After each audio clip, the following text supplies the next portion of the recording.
მოგესალმებით, კოლეგებო, ბატონო მერო, მოგესალმებით, დამსწრე საზოგადოებო, სტუმრებო. მოკლედ სანამ დღის წესრიგის საკითხებზე, დღის წესრიგის ირგვლივ საკითხზე გადავიდოდეთ, არის ესეთი საკითხი. დღის წესრიგში რეგლამენტი ჩვენ გვაძლევს საშუალებას საკითხის დამატების თუ ამოღების ეს იმ შემთხვევაში, როდესაც არ არის რიგ გარეშე სხდომა. ამიტომ ჩვენი სახანძრო, რომელიც აქამდე იყო მერიის მუნიციპალიტეტის დაქვემდებარებაში 10 იანვრამდე უნდა გადავიდეს შინაგან საქმეთა სამინისტროს სიპად. შინაგან საქმეთა სამინისტროს კუთვნილებაში უნდა გადავიდეს. ამიტომ ჩვენ დღის წესრიგით არ გვაქვს ეგ საკითხი გათვალისწინებული. დანარჩენს თუ რა პროცედურები არის საჭირო ამ გადასვლისას, ბატონი ნუკრი, მობრძანდით და განგვიმარტეთ რა თუ შეიძლება.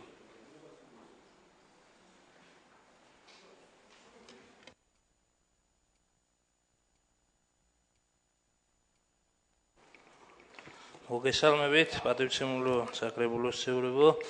იცით რომ კანონით სახანძროს განგებო სიტუაციების მართვის სამსახურის ლიკვიდაცია უნდა განხორციელდეს 10 იანვრამდე. ამისათვის მერიას წარმოდგენილი აქვს დებულების დადგენილების პროექტიც და საშტატოში ცვლილებას, თუმცა შინაგან საქმეთა სამინისტრომ ასევე მოითხოვა წერილობით, რომ ყველა ის ქონება, რომელიც სახანძრო საგანგებო სიტუაციების მართვის სამსახურს გააჩნდა, სარგებლობის ფორმით უსასყიდლო უზრუნველყოფით გადასცემოდა 10 იანვრამდე, რათა 10 იანვრის შემდეგ თვითონ უზრუნველყონ ამ ქონებაზე და ავტომანქანებზე თუ სხვა სატრანსპორტო საშუალებებზე მოვლა პატრონობა და ექსპლუატაცია. ამიტომ ეს საკითხი დაგვიანებით არის წარმოდგენილი მას შემდეგ, რაც შინაგან საქმეთა სამინისტროდან მივიღეთ წერილი, თუმცა აუცილებელია მისი საკრებულოზე გატანა, ვინაიდან ახალი თვითმმართველობის კოდექსის მიხედვით ქონების სარგებლობაში გადაცემა უზუფრუქტის წესით აუცილებლად საჭიროებს საკრებულოს თანხმობას. ამიტომ ბიუროზე არ იყო განხილული და ჩვენი თხოვნაა, რომ იქნება დავამატოთ ეს საკითხით დღის წესრიგში, რათა 10 იანვრამდე მოხდეს ამ ქონების გადაცემა უზუფრუქტის წესით. შეიძლება ბატონო რეკო. დიახ, რა თქმა უნდა. მოგესალმებით, მეც ამ საკითხთან დაკავშირებით ძალიან მოკლედ ვიტყვი, რომ ჩემი აზრით, რა თქმა უნდა, ეს არის ძალიან ცუდი თემა, რომელსაც მე რაღაცა ჩემ გამოსვლაში მეც ვიტყვი, როცა სახანძრო სამსახური აღარ არის ჩვენ დაქვემდებარებაში, მაგრამ ფულის გადახდა მე ჩვენ გვიწევს რაღაცა უნიკალურ შემთხვევას და გვაქვს საქმე, მაგრამ ამ თემაზე ცოტა მოგვიანებით. ეხლა მინდა თქვა, რომ ამ საკითხს ჩვენ ვერ განვიხილავთ, ჩემი აზრით, დღეს საკრებულოს თომაზე ძალიან მარტივი მიზეზის გამო. ამ საკითხს არ გაუულია კომისიები, არც ერთ კომისიაზე ეს საკითხი არ ყოფილა განხილული, შესაბამისად საკრებულოს თომაზე საკითხის გატანა, რომელიც არ იყო განხილული კომისიებში, კანონით არ შეიძლება და თუ გნებავთ რომ უკანონო პროცედურულად რეგლამენტის მიხედვით საჭიროებს იურიდიული კომისიის დასკვნას. შესვენების პერიოდში შესაძლებელი იქნება იურიდიულმა კომისიამ ტექნიკური საკითხია გაიაროს ეს საკითხი, იმიტომ რომ კანონმდებლობის მიხედვით პირდაპირ ჩანაწერია რომ მე მარტივად ვამბობ, რომ დღის წესრიგში ამ საკითხის შეტანა ეხლა მაშინ როცა შესაბამისი კომისიის დასკვნა არ არსებობს, არ შეიძლება. ჩემი აზრით რეგლამენტს და კანონს მე ესე ვკითხულობ. თუ თქვენ სხვანაირად კითხულობთ ამ რეგლამენტს და კანონს, კი ბატონო. მაშინ შეგვიძლია რომ არ დავიწყოთ სხდომა, ჩავატაროთ ჯერ იურიდიული კომისია, შევიტანოთ რაღაცა იურიდიული კომისიის დასკვნის საფუძველზე და მერე შევიტანოთ დღის წესრიგში. იმიტომ რომ სხვა გამოსავალი არ გაგვთ ეხლა და თუ გინდათ რომ უკანონოდ მიიღოთ ეგ გადაწყვეტილება, მაშინ მიიღეთ ბატონო. არა, დათქმას გავაკეთებ დღის წესრიგისათვის, რომ გავა იმ შემთხვევაში მოხდება საკითხის განხილვა, თუ იურიდიული კომისიის დასკვნაც იქნება. და არანაირ. ანუ მაშინ იურიდიული კომისია ჩავატაროთ და ამის შემდგომ ვიმსჯელოთ ამ საკითხზე. თუ გნებავთ შესვენებაზე შეიძლება იურიდიული კომისიის. არა, დღის წესრიგს თუ მივიღებთ, მაგრამ შესვენებაზე როგორ მივიღებთ? დღის წესრიგში ვერ ჩავსვამთ, სანამ კომისიიდან არ იქნება ნებართვა, ამიტომ დღის წესრიგში ჩასვლის პრობლემა დგება. აქ მეტი არაფერი. ბატონო ნაკლი, გამოსავალი ერთია, მე ვფიქრობ, რომ ეგ საკითხი არის ძალიან რთული და ცუდი საკითხი და ბევრი სამჟელოა ჯერთი ამ საკითხზე, იმიტომ რომ ჩვენ ქონებასაც ვაძლევთ. შინაგან საქმეთა სამინისტროს, ხო, როგორც მე მახსოვს.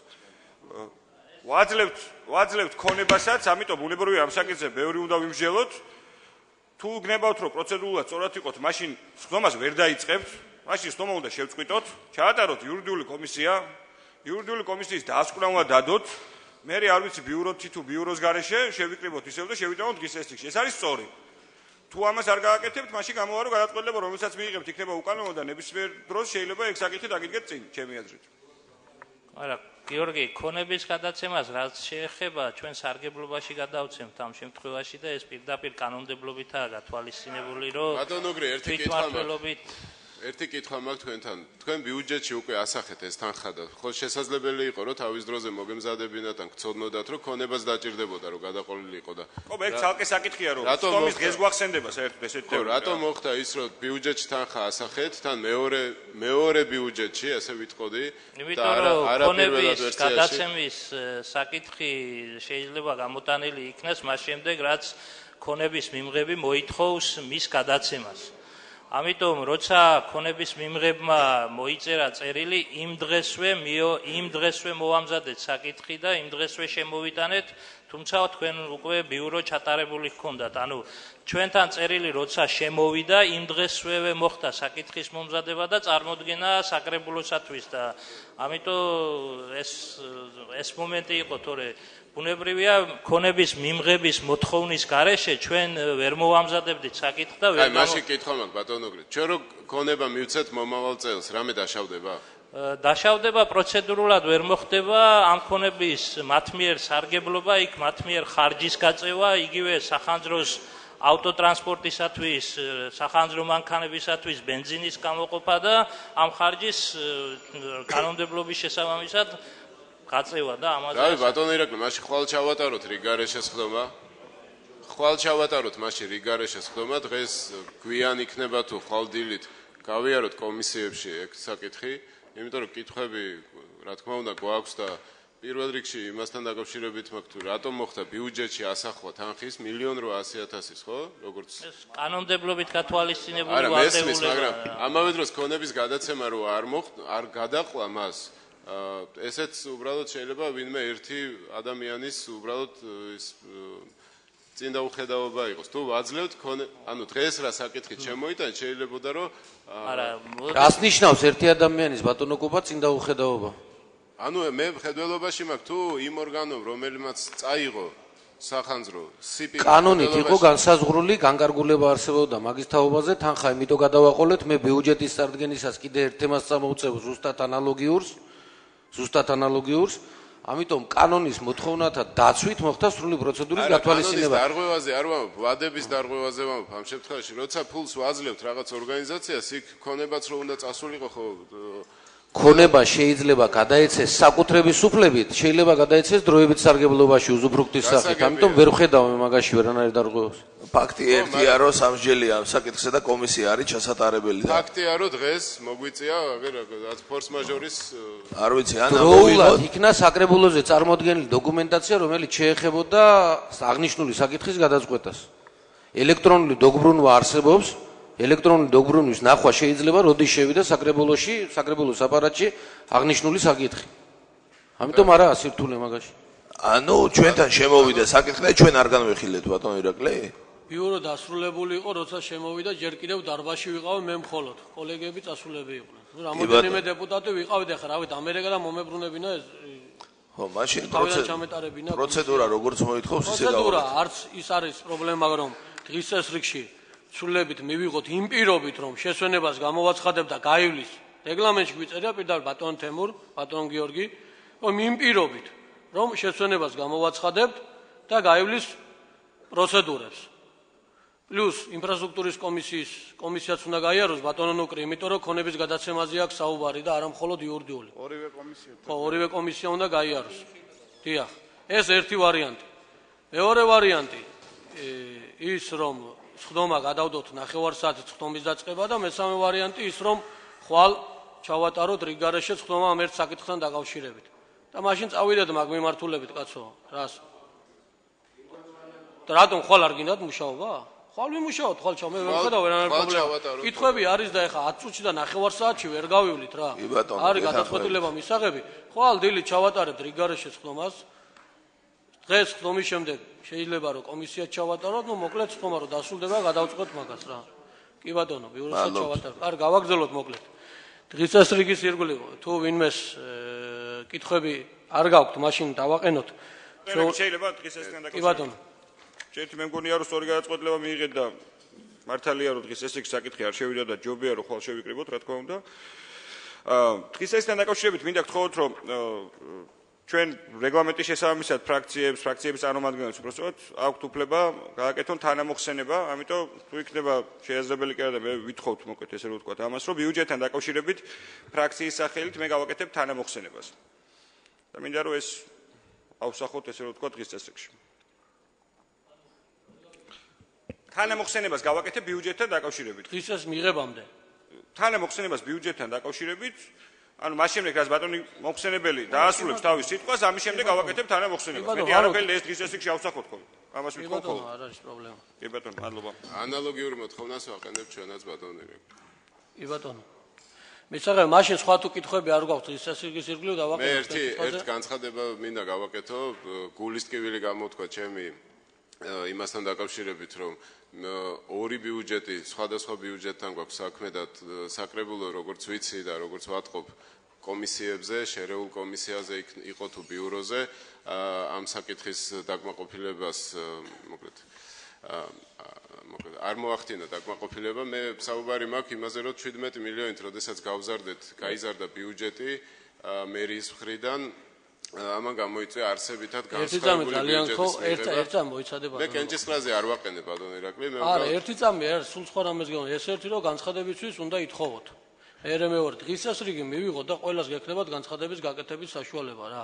მივიღეთ პროცედურა და მე დავიცვათ რეგლამენტი კიდევ. ახლა არ გითხოვია განცხადებას აკეთებ, ძალიან გთხოვ, ვიცი, დაახლოებით რაც უნდა თქვა და გექნება მაგის საშუალება და ისაუბრებს 3 წუთზე მეც.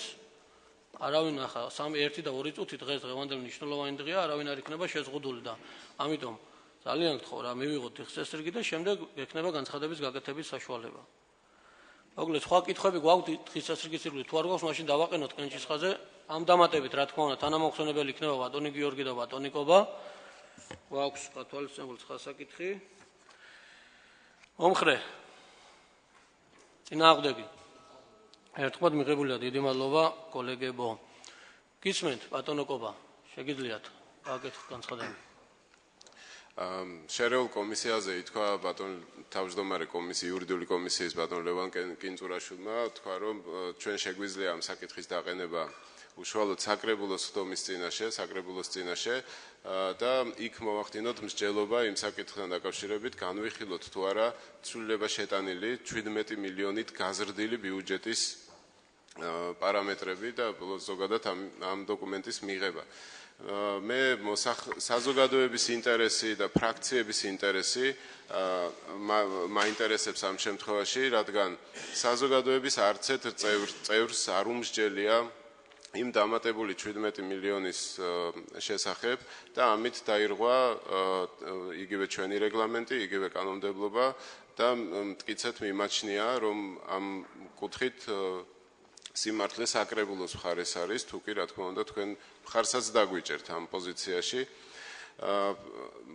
კერძოდ საუბარი მაქვს იმაზე, რომ საჯარო განხილვა ბიუჯეტის არ შეიძლება ჩაითვალოს გაზრდილ პარამეტრებთან დაკავშირებით ჩატარებულად, იმიტომ რომ ისევე როგორც ფრაქციებს არ უმსჯელია და დაძლევადი შენიშვნები, რომელიც გამოვიყენეთ 96 მილიონის პარამეტრების ბიუჯეტთან დაკავშირებით, იქ რაღაც ცარიელი გასროლა გამოგვივიდა, იმიტომ რომ არსებითად სხვა ბიუჯეტი შემოგვივიდა სანაცვლოდ.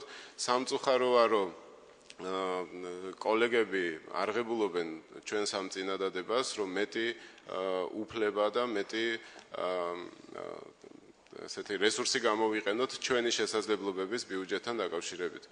ამიტომ უბრალოდ პოზიციას ვაფიქსირებ, რომ ჩვენ სავარაუდოდ მივმართავთ ფრაქცია თავისუფალი დემოკრატების საქართველოს პარლამენტში იმისთვის, რომ დავიწყოთ საკანონმდებლო ნორმების მოგვარება იმდაგვარად, რომ საკრებულოს ფრაქციებს იქნება თუ წევრებს მიეცათ მეტი უფლება ბიუჯეტთან დაკავშირებული ზემოქმედების განხორციელების.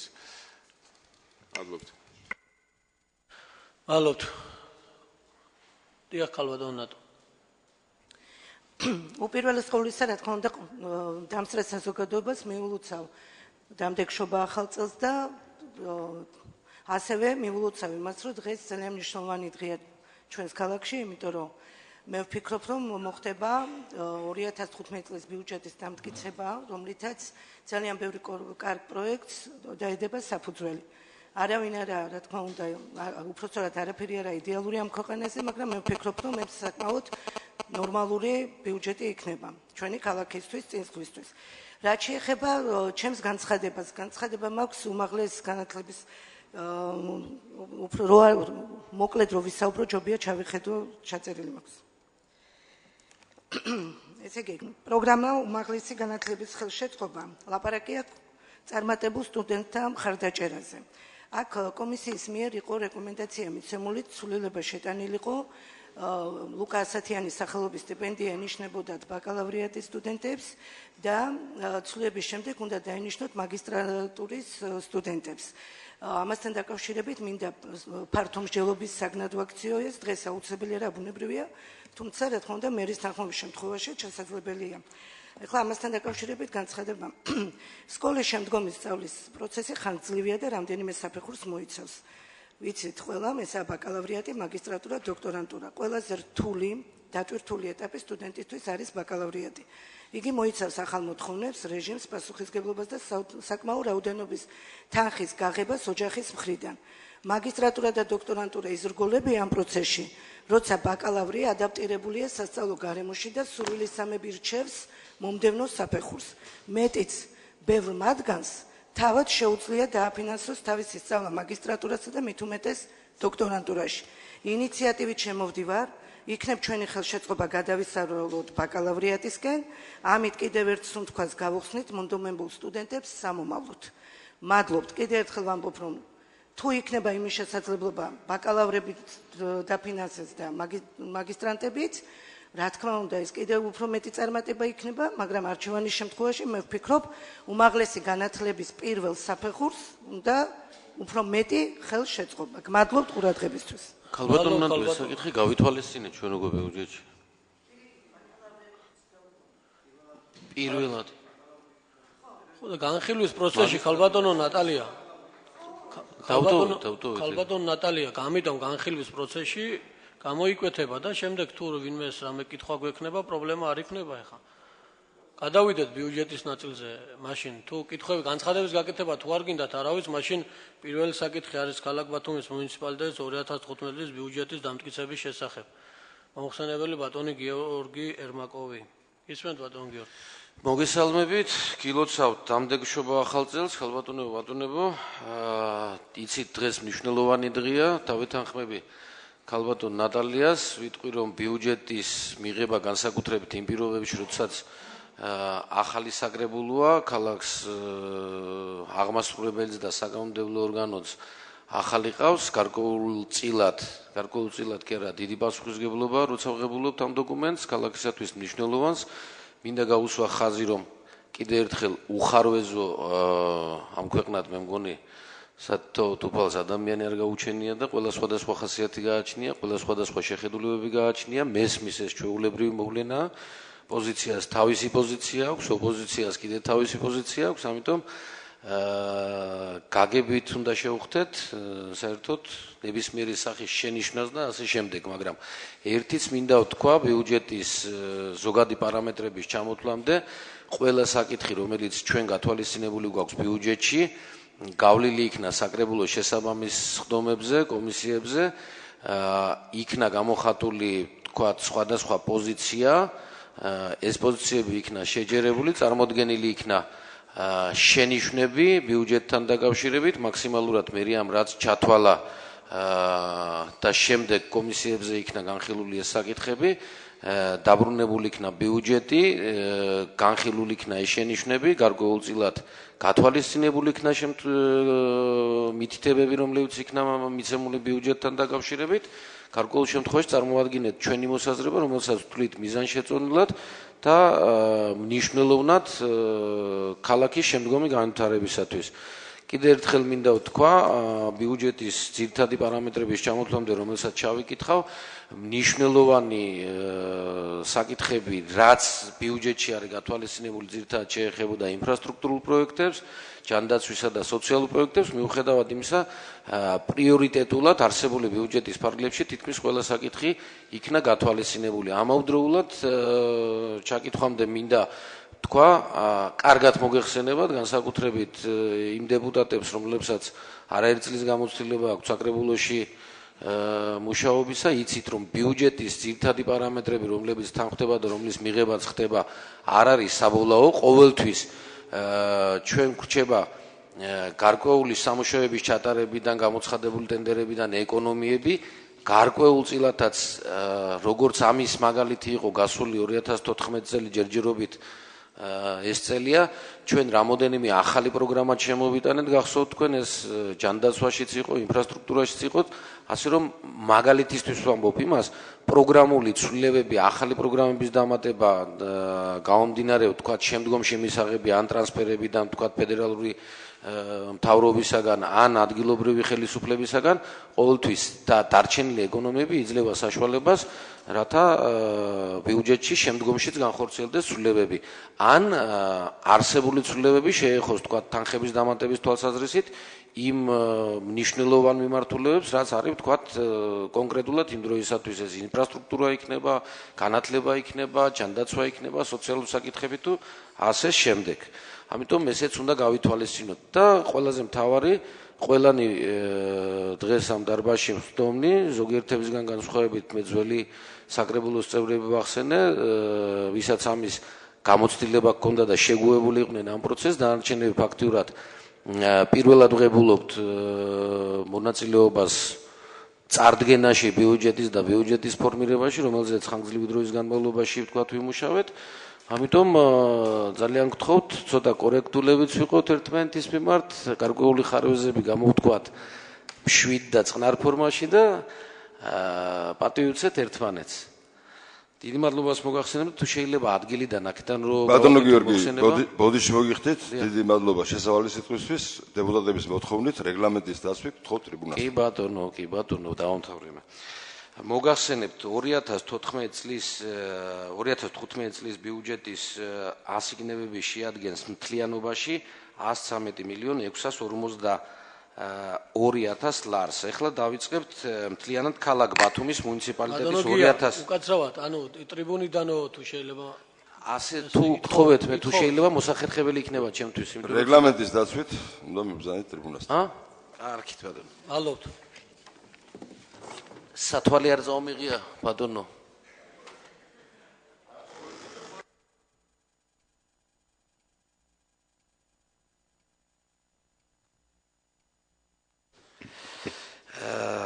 ესე იგი ჩამოვაყალიბებ ახლა ძირითად პარამეტრებს. ქალაქ ბათუმის მუნიციპალიტეტის 2015 წლის ბიუჯეტის შემოსულობების საპროგნოზო მაჩვენებელი შეადგენს 100.442.000 ლარს. გადაცეხადების საპროგნოზო მაჩვენებელი შეადგენს 13 მილიონ ლარს. ეხლა მოხდება მათ შორის ჩაშლა. ქონების გადასახადი 13 მილიონი ლარი. ფინანსური დახმარების საპროგნოზო მაჩვენებელი განისაზღვრა 61.817.000 ლარის ოდენობით. ეხლა მათ შორის საქართველოს სახელმწიფო ბიუჯეტიდან მისაღები გათანაბრებითი ტრანსფერი შეადგენს 52.542.000 ლარს. კაპიტალური ტრანსფერი, რომელიც მიღებული იქნება აჭარის ავტონომიური რესპუბლიკის ბიუჯეტიდან შეადგენს 9.275.000 ლარს. 2015 წლის ადგილობრივი ბიუჯეტის სხვა ეს საუბარია არასაგადასახადო შემოსავლებზე, საპროგნოზო მაჩვენებელი განისაზღვრება 23.025.000 ლარის ოდენობით. მათ შორის პროცენტების სახით დაგეგმილია 1.5 მილიონი ლარის მობილიზება. მიწის იჯარიდან და მართვაში გადაცემიდან 625.000 ლარი. ბუნებრივი რესურსებით სარგებლობის მოსაკრებელი ამ შემთხვევაში შეადგენს 100.000 ლარს. მშენებლობის ნებართვების მოსაკრებელი შეადგენს 350.000 ლარს. სათამაშო ბიზნესის მოსაკრებელი განისაზღვრება 13 მილიონი ლარის ოდენობით, რომელიც წლის განმავლობაში ესეთ სახის ობიექტების მატებასთან დაკავშირებით შეიძლება გაიზარდოს. სპეციალური ზონალური შეთანხმებებით კოეფიციენტის კაურის გაცემის შემთხვევაში, როდესაც ჩვენ გვაქვს ფასიანი ზონები ქალაქში, განისაზღვრება მოსაკრებელი მილიონი ლარის ოდენობით. სანქციებიდან, ჯარიმებიდან და საურავებზეა საუბარი. ჩვენ გქონდა წინა წლის ბიუჯეტში გათვალისწინებული 4 მილიონი ნახევარი ლარი, ამიტომ მომდევნო წლის ბიუჯეტში მისაღები შემოსავალი განისაზღვრება 4 მილიონი ლარის ოდენობით. სხვა არაკლასიფიცირებული შემოსავლები განისაზღვრება 450.000 ლარის ოდენობით. წარმოდგენილი, როგორც მე გითხარით, პროექტის მიხედვით ქალაქ ბათუმის მუნიციპალიტეტის 2015 წლის ბიუჯეტის ასიგნებები შეადგენს მთლიანობაში 113 მილიონ 652.000 ლარს.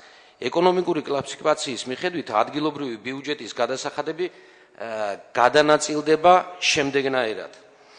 ადგილობრივი ბიუჯეტის მთლიანი ასიგნება 60.5%, რაც შეადგენს 68 მილიონ 731.000 ლარს. მოხდება ხარჯვით ნაწილზე, მათ შორის იქნება შრომის ანაზღაურება 18 მილიონ 45.000 ლარი, საქონელი და მომსახურება 24 მილიონ 704.000 ლარი, პროცენტი იქნება განისაზღვრება 3 მილიონ 40.000 ლარის ოდენობით, სუბსიდიების რაოდენობა შეადგენს 11 მილიონ 218.000 ლარს, სოციალური უზრუნველყოფა განისაზღვრება 6 მილიონ 360.000 ლარის ოდენობით, სხვა ხარჯებში იგულისხმება ძირითადად ბათუმის კორპუსისათვის გამოყოფილი თანხები, ეს იქნება 5 მილიონ მათ შორის 5 მილიონ 362.000 ლარი. მთლიანი ასიგნებების 31.6%, ეს არის 35.899.000 ლარი, მოდის არაფინანსური აქტივების ზრდაზე, ფაქტიურად შეძენაზე. ადგილობრივი ბიუჯეტიდან ვალდებულებების სესხის ძირითად თანხაზეა საუბარი, დაფარვის თანხა შეადგენს 9 მილიონ 11.500 ლარს, რაც მთლიანი ასიგნებების საერთო რაოდენობიდან 7.9% იქნება. 2015 წლის ქალაქ ბათუმის მუნიციპალიტეტის ბიუჯეტის პრიორიტეტად შემდეგი მიმართულებების საბიუჯეტო პროგრამების, ქვეპროგრამებისა და ღონისძიებების დაფინანსება განისაზღვრება.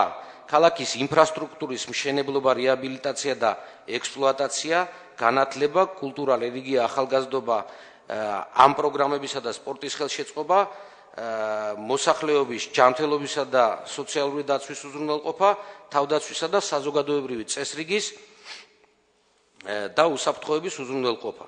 ეხლა კი კონკრეტულად წარმომადგენლობითი და აღმასრულებელი ორგანოს დაფინანსება მთლიანობაში წარმოადგენს თანხობრივად 22 მილიონ 319.000 ლარი. ეხლა ჩაშლილ ვარიანტს მოგვაწვდით.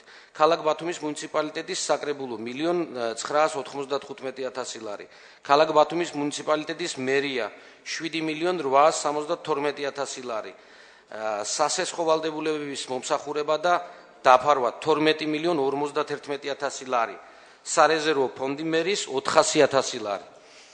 შემდეგი თავდაცვა, საზოგადოებრივი წესრიგი და უსაფრთხოება მთლიანი ბიუჯეტი შეადგენს 1.6%, ეს არის 1.866.000 ლარი. აქვე ქვეყნის თავდაცვის უნარიანობის ამაღლების ხელშეწყობა არის 40.000 ლარი, ეს თანხა იმიტომ მცირე ძირითადად გაწვევების დროს ტრანსპორტირებას და სხვა სახის მომსახურებას ითვალისწინებს. შემდგომი არის საგანგებო სიტუაციების მართვა, რომელზეც ჩვენ ვსაუბრობდით და ხვალ გადაწყდება საკითხი, ეს არის სუბსიდირება სახანძრო სამსახურთან დაკავშირებით 1.826.000 ლარი. შემდგომი საკითხი არის ინფრასტრუქტურის მშენებლობა, რეაბილიტაცია და ექსპლუატაცია. საერთო ჯამში 53.2% არის, თანხობრივად გამოდის 60 მილიონ 465.000 ლარი. მათ შორის სატრანსპორტო ინფრასტრუქტურის განვითარება 13 მილიონ 968.000 ლარი, კომუნალური ინფრასტრუქტურის განვითარება 32.878.000 ლარი, ქალაქის კეთილმოწყობა 7.296.000 ლარი, განათლების, კულტურის, სპორტისა და რეაბილიტაცია ობიექტების დასვენების ობიექტების რეაბილიტაცია 6.321.000 ლარი. განათლება, სკოლამდელი განათლება, ძირითადად საბავშვო ბაღების მთლიანად სკოლამდელი განათლებაზე გულისხმობ 10.220.000 ლარი, სპორტის განვითარების ხელშეწყობა 4.646.000 ლარი, კულტურის განვითარების ხელშეწყობა 5.418.000 ლარი, საზოგადოებრივი და ახალგაზრდული ორგანიზაციების ხელშეწყობა 155.000 ლარი და შემდგომი საკითხი ბოლო მოსახლეობის ჯანმრთელობის დაცვისა და სოციალური უზრუნველყოფა. აქ ბიუჯეტი გავზარდეთ ჩვენაც და ჯანმრთელობის დაცვა მთლიანად შეადგენს 8.451.000 ლარს, ჯანმრთელობის დაცვა მათ შორის 2.551.000, სოციალური უზრუნველყოფა 5.900.000 ლარი. მთლიანობაში როგორც წარმოგიდგინეთ, ბიუჯეტი არის 113.642.000 ლარი. მათ შორის მე მინდა ეს რაც შეეხებოდა ციფრობრივ მონაცემებს ბიუჯეტისა და შემოსავლების შესახებ, მე მინდა გავამახვილო იმ ძირითად მიმართულებებზე საკითხი, რაც მომდევნო წლის პრიორიტეტად ჩაითვლება და რასაც ჩვენ მნიშვნელოვნად ვთვლით. პირველ რიგში 2015 წლისათვის გარკვეული შემცირებები გვაქვს, შემცირდება ქალაქ ბათუმის მერიის სისტემის ხარჯები, ეს ძირითადად იგულისხმება შრომის ანაზღაურების ხარჯები.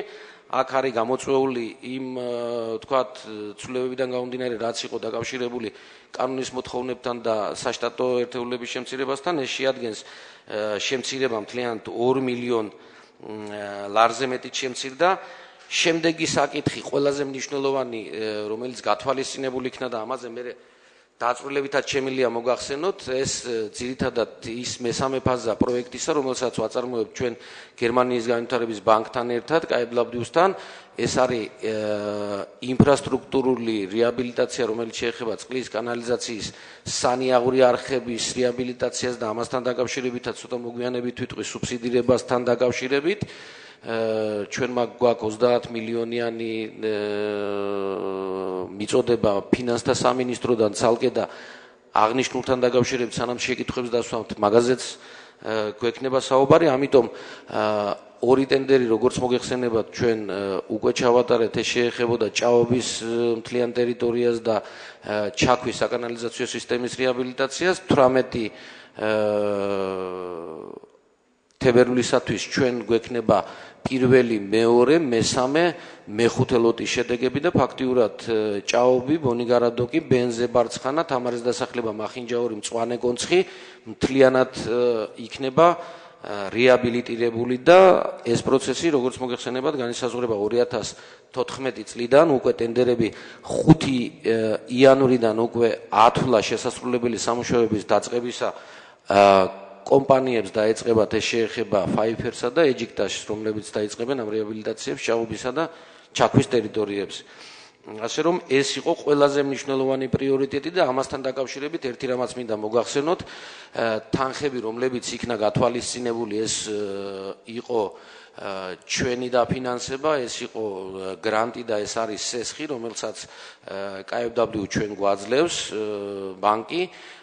დამატებით ფინანსთა სამინისტრომ უზრუნველყოფის საშუალებად 30 მილიონის საგარანტიო წერილი გამოყო და აქ უკვე ჩვენ შეგვეძლება მეოთხე ფაზის ფარგლებში უკვე ეს შეეხება შემოერთებულ ტერიტორიებს და მაგასთან დაკავშირებითაც ცოტა მოგვიანებით გეტყვით, შეგვეძლება feasibility-ის განხორციელება, ანუ წინასწარი კვლევების განხორციელება და საპროექტო სამუშაოების უკვე დაგეგმარება, ანუ ის, რასაც დაჭირდა წელიწად ნახევარი, ვთქვათ და რის გამოც ეს პროექტები შეფერხდა, თუ ადრე თითეულ უბანზე განსაზღვრით ჩვენ ვაკეთებდით მაგალითად აი წინა გამოცდილებით ჭაობისთვის რო ცალკე გაკეთებულიყო, ბონიგარადოკისთვის ცალკე, ბენზებარცხანისთვის და ამაში დაიკარგა ვთქვათ დრო, მაგრამ მიუხედავად იმისა, ამან გარკვეული მოგებაც მოგცა, რომ ჩვენ უკვე ტენდერების გამოცხადება ერთობლივად შეგვიძლია და ყველა სამუშაო დაპროექტებული იყო.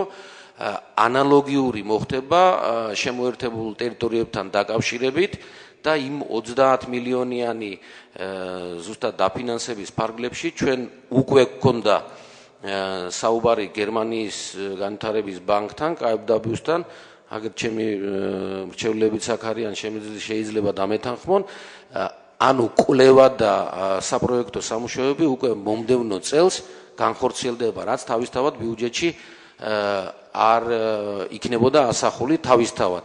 ამიტომ ნებისმიერი საკითხი ყველაზე მნიშვნელოვანი და ვთვლი რომ საკრებულოს ამასთან დაკავშირებით თავის პოზიციის გამოხატვაც შეუძლია და მაქსიმალურად ჩვენ ვეცდებით და წარმოგიდგენთ კიდეც ნებისმიერი სახის ცვლილება რომელიც შეეხება ამ პროექტს ან ამ პროექტის მიმდინარეობა თავისთავად საჯაროა, მაგრამ მე ჩართულობას უფრო უზრუნველყოთ, რომ ყველასათვის იყოს ცნობილი პროექტის მიმდინარეობა და პროექტის შინაარსი, იმიტომ რომ ეს კიდე ერთხელ ვამბობ, იმიტომ გავჩერდი ამდენ ხანს, ძალიან მნიშვნელოვანი და არქისტრატეგიულია ქალაქის შემდგომი განვითარებისათვის.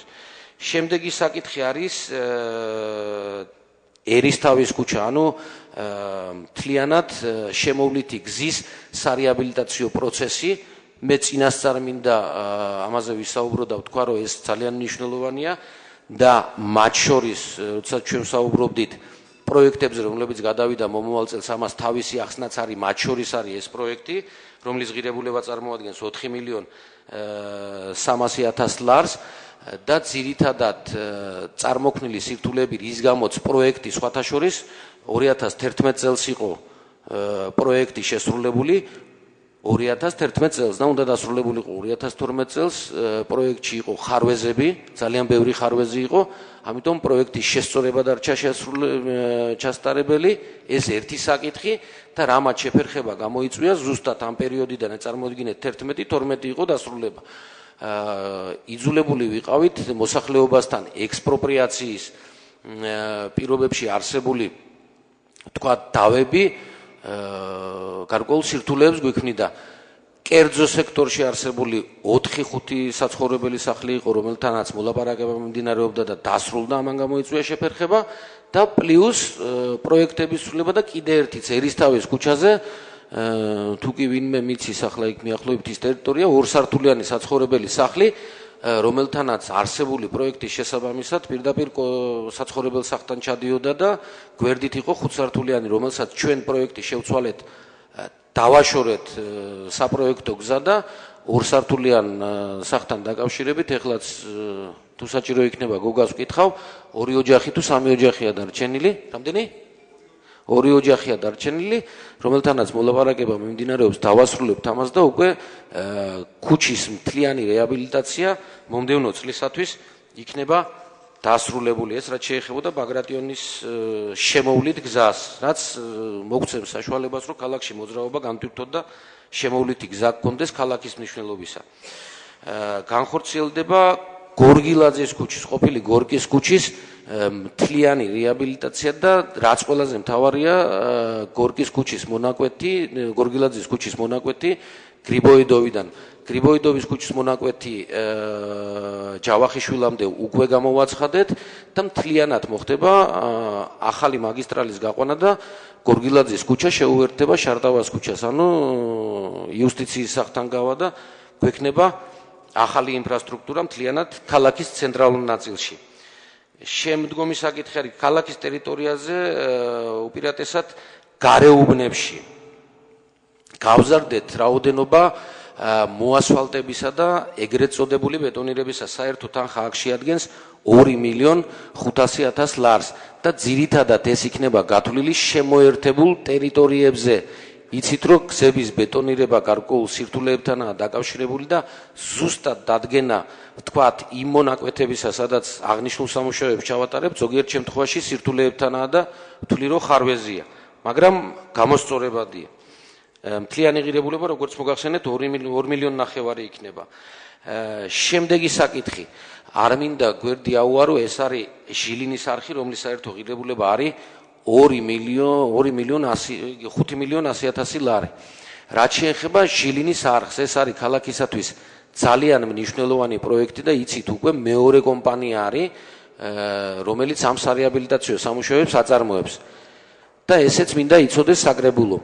მიუხედავად იმისა, რომ პრეროგატივა ვთქვათ, პირდაპირი წესით შესყიდვის განხორციელებისა საკრებულოს ნებართვას არ საჭიროებს და ქალაქის მერია მერი მიმართავს უშუალოდ მთავრობის თავმჯდომარეს აჭარეს და ღებულობს ამასთან დაკავშირებით მოტივირებული ახსნა-განმარტების საფუძველზე პირდაპირი შესყიდვის განხორციელების უფლებას, მე მაინც დავაყენებ საკითხს საკრებულომ გაიაროს ეს საკითხი და მხარი დაუჭიროს იმ შემთხვევაში, თუ კი იანვრის დასაწყისში ახლა კეთილმოწყობის სამსახურთან ერთად ჩვენ შევთანხმდით იმაზე, რომ სისტემატურ კონტროლს ვაწესებდით და ბოლო პერიოდში სამუშაოების შესრულებით უკმაყოფილოები ვიყავით, რაზეც არაერთხელ ვაცნობეთ კომპანიას, მაგრამ მიუხედავად ამისა, დაახლოებით იანვრის მომდევნო წლის იანვრის 2 კვირის განმავლობაში ისევ დავაკვირდებით შესრულებული სამუშაოების წარმოების ინტენსიურობას და თუ კი ჩვენ ეს არ დაგვაკმაყოფილებს, კიდევ ერთხელ ვამბობ, აქ ვიქნებით ობიექტურები, იმიტომ რომ ძალიან მნიშვნელოვანი პროექტია, მე მივიღებ გადაწყვეტილებას, მივმართო საკრებულოსაც და რაც თავარია მთავრობის თავმჯდომარეს მივმართო და ყოველ შემთხვევაში პასუხისგებლობაც ავიღო საკუთარ თავზე, რა თქმა უნდა არ უნდა მოყვეს მაგას პირდაპირი წესით მოლაპარაკება ვაწარმოოთ რომელიმე კომპანიასთან, რომელიც ამ პროექტს დაასრულებს და ეს პროექტი იქნება არხის დასაწყისთან გენერალ აბაშიძის ქუჩის ჩათვლით. ეს ძალიან მნიშვნელოვანი პროექტია, რომელიც აუცილებლად განხორციელდება 2015 წელს. შემდეგი ბათუმში აღმაშენებლისა და გენერალ აბაშიძის აღმაშენებლისა ტყელაბუცველიძის ქუჩების მიმდებარე ტერიტორიის უბნების სანიაღვრე და საკანალიზაციო სისტემების რეაბილიტაცია. ეს არის დაახლოებით 3 მილიონი ლარი. ეგრეთ წოდებული აფხაზების უბანს რო ვეძახით ლუდის ქარხნის მიმდებარე ტერიტორია, ეს წლების განმავლობაში მიუხედავი ადგილი იყო, მიუხედავად იმისა, რომ შემოერთებული ტერიტორია არ არის, ქალაქის ტერიტორია არის ძირძველი, ამიტომ მთლიანად საპროექტო სამუშაოებიც და საპროექტო სამუშაოები დამთავრებული გვაქვს მაგასთან დაკავშირებით და უკვე ადგილობრივი ბიუჯეტის სუბსიდირებიდან ინფრასტრუქტურის განვითარების ხარჯზე ჩვენ ეს პროექტები ჩავსვით და მთლიანად ეს განხორციელდება, როგორც მოგახსენეთ, 3 მილიონი ლარის ღირებულების და მოხდება უკვე იმ ჩიხების მთლიანად და იმ გზის მონაკვეთების აღდგენაც და საკანალიზაციო და სანიაღვრე და წყლის სისტემების მთლიანი რეაბილიტაცია, ძირითადად კანალიზაცია და სანიაღვრე არხები იყო. მრავალსართულიანი საცხოვრებელი სახლების გამრიცხველიანება. ესეც ძალიან მნიშვნელოვანი პროექტია, რომლის ღირებულებაც 3 მილიონ ლარს შეადგენს. ჩვენ ეს პროცესი დავიწყეთ, მიუხედავად იმისა, კიდე გეუბნებით, გადასული პროექტები რაც იყო და პროექტების უმრავლესობა მაინც გამოიწვია მომდევნო წლის ბიუჯეტში მათმა ასახვამ კომპანიების მიერ თავისი ვალდებულებების შეუსრულებლობის გამო. სწორედ ეს პროექტიც, ვთქვათ, ვალდებულების შეუსრულებლობის გამო, ხარვეზების არსებობის გამო, მაგრამ მიუხედავად იმისა, რომ დროში ხდება, ვთქვათ, მისი გამწობა, პროცესი მიმდინარეობს და ეს პროცესიც მომდევნო წლის ბიუჯეტში ასახული გვაქვს, ის ძალიან მნიშვნელოვანია, რაც მოგცემს საშუალებას ჩვენ დავასრულოთ ეს პროცესი, ყველაზე მთავარი შევინარჩუნოთ წყლის დებეტი, რაც შემდგომში შეგვიწყობს ხელს ჩვენ გადასახადებთან მიმართებაში, როგორც ეს იყო განსაზღვრული ბანკთან ურთიერთობისას ჯერ კიდევ ადრეულ პერიოდში, სატარიფო პოლიტიკა მთლიანად შევიმუშაოთ და რაც ყველაზე მთავარია, წყლის დებეტის რესურსის შენარჩუნება მოხდება, ყაირათიანი ხარჯვა მოხდება და კიდე ყველაზე მთავარი და მნიშვნელოვანი, როდესაც ჩვენ ვეხებით, ვთქვათ, კეთილმოწყობით სამუშაოებს მრავალსართულიან საცხოვრებელ სახლებში, თუ გინდ ჩვეულებრივად კერძო სექტორში, ძირითადად ეს მაინც მრავალსართულიან სახლებში ეხება, ჩვენ ვღებულობთ განახლებულ ინფრასტრუქტურას, როდესაც იყო სარდაფებზე საუბარი, რომ წყლის სისტემები მოუწესრიგებელია, საკანალიზაციო სისტემები მოუწესრიგებელია, წყლის სისტემა მთლიანად ახლდება და ფაქტიურად ყოველ საცხოვრებელ ბინაში ეს რადიომრიცხველი იქნება თუ ჩვეულებრივი სახის მრიცხველი, ახალი ქსელითა და ახალი გაყვანილობით შედის. ასე რომ მიუხედავად იმისა, რომ მოსახლეობის გარკვეული ნაწილი თავიდან ვერ შეხვდა ამას გაგებით, ეხლა ძალიან კარგი ეფექტი გვაქვს და მთლიანად ეს ამ სარეაბილიტაციო პროცესს ძალიან მნიშვნელოვნად შეუწყობს ხელს. შემდეგი საკითხი არის ქუჩების გარე განათების სამუშაოები, რაც განისაზღვრა 500.000 ლარით. ეს კიდე ერთხელ ხაზგასმით ვამბობ, ძირითადად შეეხება და ჩაშლილი თუ გვაინტერესებს, მე ახლა ყველა ციფრი ზუსტად მე არ მახსოვს, შეეხება ძირითადად შემოერთებულ ტერიტორიებს ისევე როგორც ბეტონირება და ასფალტირება ქუჩებისა. თქვით, აქ თანხა განისაზღვრა 500,000 ლარის ოდენობით დამატებით განათების სისტემების მონტაჟისათვის. შემდგომი არის ბინათ მესაკუთრეთა ამხანაგობის ხელშეწყობის პროგრამა, რომელიც განისაზღვრა მთლიანად 4,500,000 ლარის ოდენობით და მე ვთვლი არსებული ეკონომიების ხარჯზე ორი საკითხი იქნება ყველაზე მნიშვნელოვანი. ძირითადად შეიძლება ვთქვათ, ეს მთლიანად ინფრასტრუქტურას მოიცავს, მაგრამ კეთილმოწყობითი სამუშაოები მერიისა და IP კორპუსის, რომელსაც არსებული ეკონომიები თითქმის ამ მიმართულებით დაემატება, ასე რომ ეს ბიუჯეტი მერწმუნე წლის განმავლობაში შეიცვლება კიდე. მე ვამბობ თანხების უფრო მეტი დამატებისათვის. ამიტომ ის პროექტები ჩვეულებრივად ვაგრძელებთ, ისევ სახურავების ვთქვათ, ახალი სახურავების მონტაჟს, აქ არის უკვე ლიფტების ახალი სისტემის დანერგვა, იმიტომ რომ პრაქტიკამ გვაჩვენა ფაქტიურად 4-5 წლის წინ აშენებული საცხოვრებელი სახლები, მე ვამბობ დეველოპერების მიერ და ვთქვათ, ახალი საცხოვრებელი კორპუსები უკვე იქაც ხარვეზებია და ლიფტების უხარისხობის გამო დგება 5 წლიან სახლებში უკვე ლიფტების შეცვლის ან შეკეთების პრობლემა. ამიტომ ჩვენ ეხლა ვაწარმოებთ შესწავლას, გვაქვს ჩვენ ესეთი სახლები, მაგრამ შესწავლას ვაწარმოებთ ბაზრისა, რათა შესაბამისი ფასის განსაზღვრით მოვახდინოთ უკვე ტექნიკური პირობების განსაზღვრა, რაც ყველაზე მნიშვნელოვანია და ყოველთვის წარმოადგენდა ხარვეს წლების განმავლობაში, ვთქვათ, ამ პროექტების განხორციელებისას ტექნიკურ პირობებში უკვე გქონდეს განსაზღვრული ჩვენ მყარი მონაცემები იმისა თუ რომელი სახის, ვთქვათ, საცხოვრებელ სახლში რა კატეგორიის ტექნიკური მახასიათებელი უნდა შევიტანოთ, რათა მივიღოთ განახლებული ამ სახის ინფრასტრუქტურა. ამიტომ ეს პროექტები გრძელდება, რამოდენიმე საკითხი იქ დავამატეთ, ჩვეულებრივად სტადიონების კეთილმოწყობა, სათამაშო მოედნების კეთილმოწყობა, საბავშვო გასართობი ინფრასტრუქტურა, იგივე ფანჩატურები და დასასვენებელი ინფრასტრუქტურის მოწყობა, ასე რომ ყველა ეს საკითხი გათვალისწინებულია, პლუს დავამატეთ, თქვენ გახსოვთ, ეგრეთ წოდებული ელექტრონული შლაგბაუმები, რომლებსაც აქტიურად ითხოვდა მოსახლეობა, დანერგვაც დავიწყეთ უკვე და რამოდენიმე პროექტი განხორციელებული იქნა, რომელიც 2015 წლისათვის ჩვეულებრივად გაგრძელდება. მე მნიშვნელოვანი საკითხია და თუ არ ვწდები საგრებულოს მიერ გამოგზავნილი შენიშვნებში არა, იქ მითითება იყო განსაკუთრებულ კონტროლზე ავიყვანოთო, ეს არის თითქმის 2 მილიონიანი ღირებულების, 1,5 მილიონიანი ღირებულების პროექტი ლერმონტოვის ქუჩის ბოლოში სკვერის კეთილმოწყობა და სამუშაოების ჩატარება. იქ გვექნება ჩვენ ვალდებულება წარმოგვეშვება ალბათ რამოდენიმე მოსახლესთან, რომელიც იქ მიუხედავად იმისა იმ ტერიტორიის ათვისებისა დარჩა მაინც და რამოდენიმე ვთქვათ კანონით ითხოვს დაკმაყოფილებას და დაკმაყოფილებული იქნება ვთქვათ საცხოვრებელი ფართით, მაგრამ დანარჩენ შემთხვევაში ვალდებულება სახელმწიფოს მერიას მათ შორის წარმოქმნილი არ აქვს და ამიტომ თვლი რომ 2015 წელს ამ პროექტის განხორციელება ხელს შეუწყობს აღნიშნული ტერიტორიის განაშენიანებას და შემდგომში მისთვის კიდევ ახალი მნიშვნელობის შეძენას.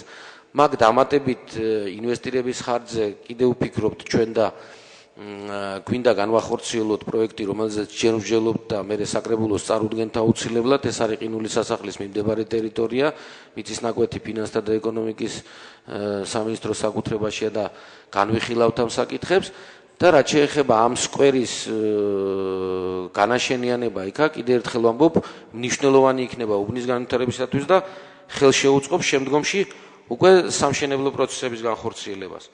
ქალაქ ბათუმის ახალი სასაფლაოების ინფრასტრუქტურის შექმნა.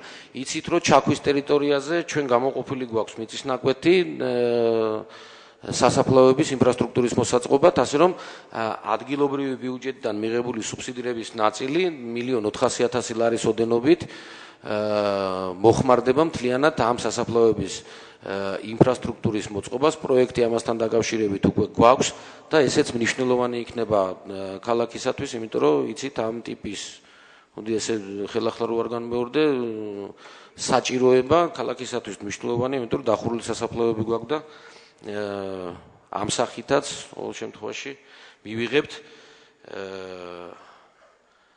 ამ პროექტის განხორციელების შემდეგ ამ ობიექტს.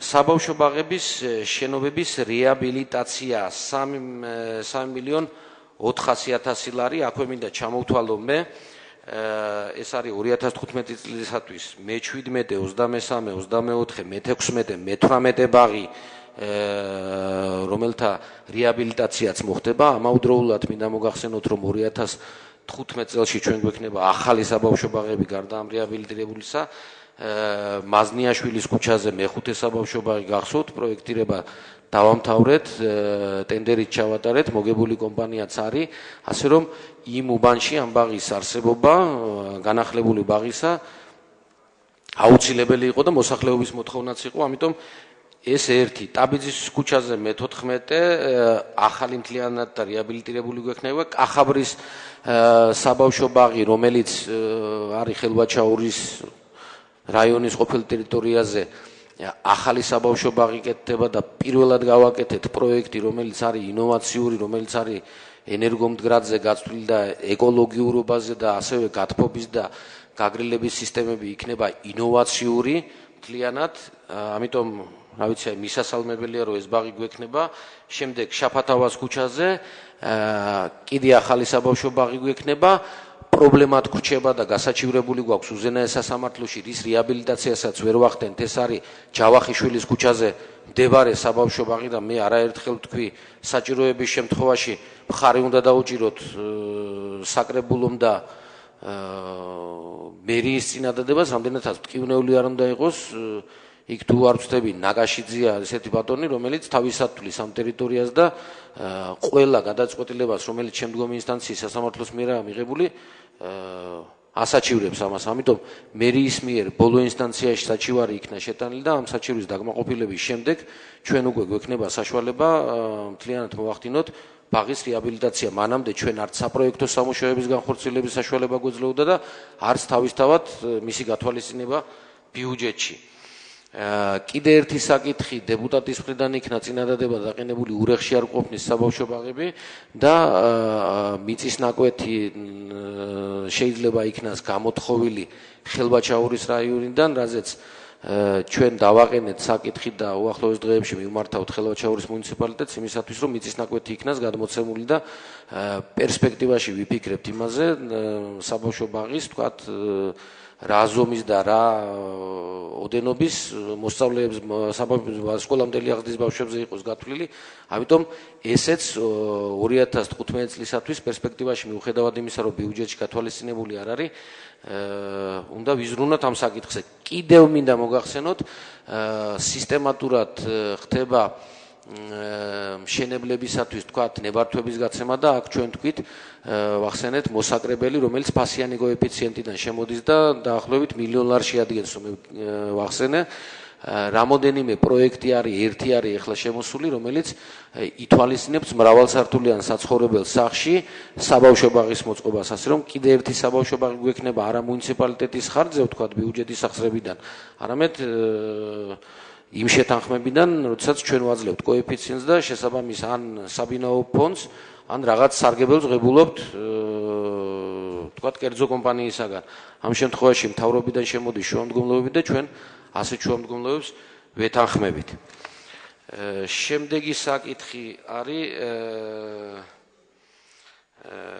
მნიშვნელოვანი ყველაზე ანგისის დასახლებაში სპორტული ბაზის მშენებლობა ბათუმის დინამოსათვის, მოგეხსენებათ სტადიონის მშენებლობის საკითხი აჭარის მთავრობის მიერ გადაწყვეტილი იქნა 20,000 მაყურებელზე გათვლილი ცენტრალური სტადიონი იქნება ლეონიძის ქუჩაზე, სადაც გვერდით რაგბის სტადიონი ჩენდება.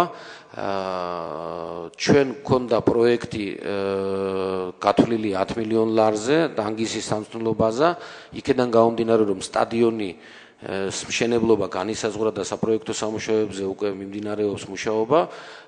გადავწყვიტეთ, რომ პროექტის ღირებულება შეგვემცირებინა, მაგრამ ბაზა რჩება იმავე მდგომარეობაში, ვთქვათ, რაც მისი დანიშნულება უნდა იყოს, ასე რომ ტენდერი მაგასთან დაკავშირებით უკვე ჩატარებულია, კომპანია გამარჯვებული ყავს, ასე რომ 2015 წლისათვის ეს პროექტიც არის გათვალისწინებული, მე ვთვლი მნიშვნელოვანი, იმიტომ რომ ჩვენ რამოდენიმე დღის წინ თუ ერთი კვირის წინ მქონდა მსჯელობა ხო ბათუმის დინამოზე.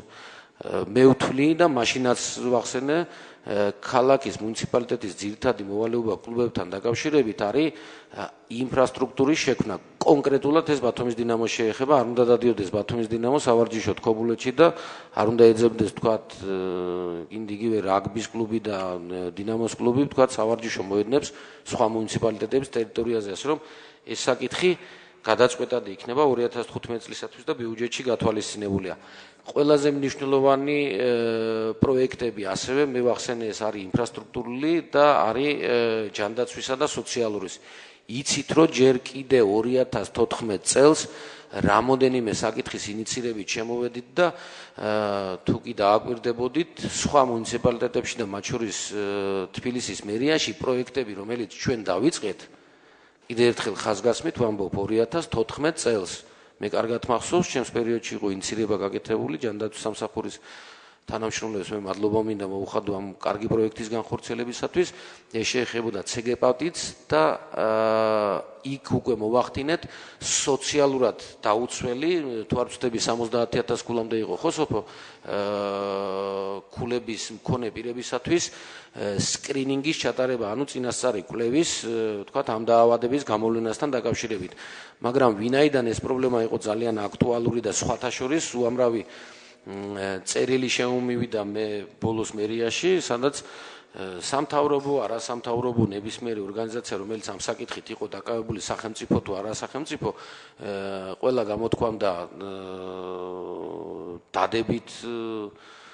დადებითი მუხტის მატარებელი იყო იმ თვალსაზრისით, რომ ჩვენ ამ პროგრამის განხორციელება შევძელით და დავიწყეთ ჩარშან მხოლოდ სკრინინგით მერე შევცვალეთ ეს პროგრამა და უკვე მივეცით საშუალება არა მხოლოდ სოციალურად დაუცველ ჩვენს თანამოქალაქეებს ვთქვათ მიეღოთ ამ პროგრამაში მონაწილეობა არამედ მთლიანად დავაფინანსეთ ბათუმლებისათვის ჩვენთან მცხოვრები თანამოქალაქეებისათვის ამ პროგრამაში მონაწილეობის საშუალება რაც შეეხება 2015 წელს და ყველაზე მნიშვნელოვანი მეთქი ვამბობ ეს არის ამ პროგრამის გამრცობა, ანუ თუ ერთ შემთხვევაში ჩვენ საუბარი გქონდა უკვე სკრინინგზე ჩვენი თანამოქალაქეებისათვის, ეს უკვე არის მთლიანად დაავადების გარკვეული ეტაპების მკურნალობის დაფინანსება და ეს არის ძალიან მნიშვნელოვანი. კიდევ ერთხელ ხაზგასმით ვამბობ, თბილისის მერიამ ეხლა დაიწყო ფიქრი სკრინინგზე, ანუ გამოკვლევაზე იმ ფარგლებში და ჩვენ გაცილებით წინ წავედით და მე ვფიქრობ, რომ რაღაცნაირად დაისვა საკითხი ვიფიქროთ თუ არ ვიფიქროთ ამ პოზიციას და ჩვენ შევჯერდით მაშინ ჯანდაცვის კომისიასთანაც და საკრებულოს წევრების უმრავლესობასთანაც გონი იმაზე რომ ეს პროგრამა არის მნიშვნელოვანი და აუცილებლად მისაღები და კარგი წინ გადადგმული ნაბიჯი.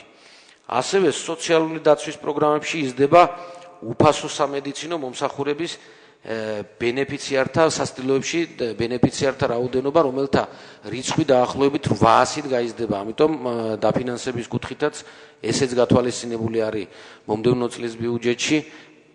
მიუხედავად იმისა, საამაყო არ არის, რომ ჩვენ ესეთი სახის სასადილოები გვაქვს და ფონია ქვეყანაში, თქვა და ჩვენთან ქალაქში შექმნილი იმისა, რომ ამის საჭიროება არსებობს, მაგრამ მაინც შემდეგ არის გაფართოვდა მრავალშვილიანი და უდედმამო ბავშვების ოჯახებისათვის მატერიალური დახმარების პროგრამა. დამატებით გათვალისწინებული იქნა 70000 ქულამდე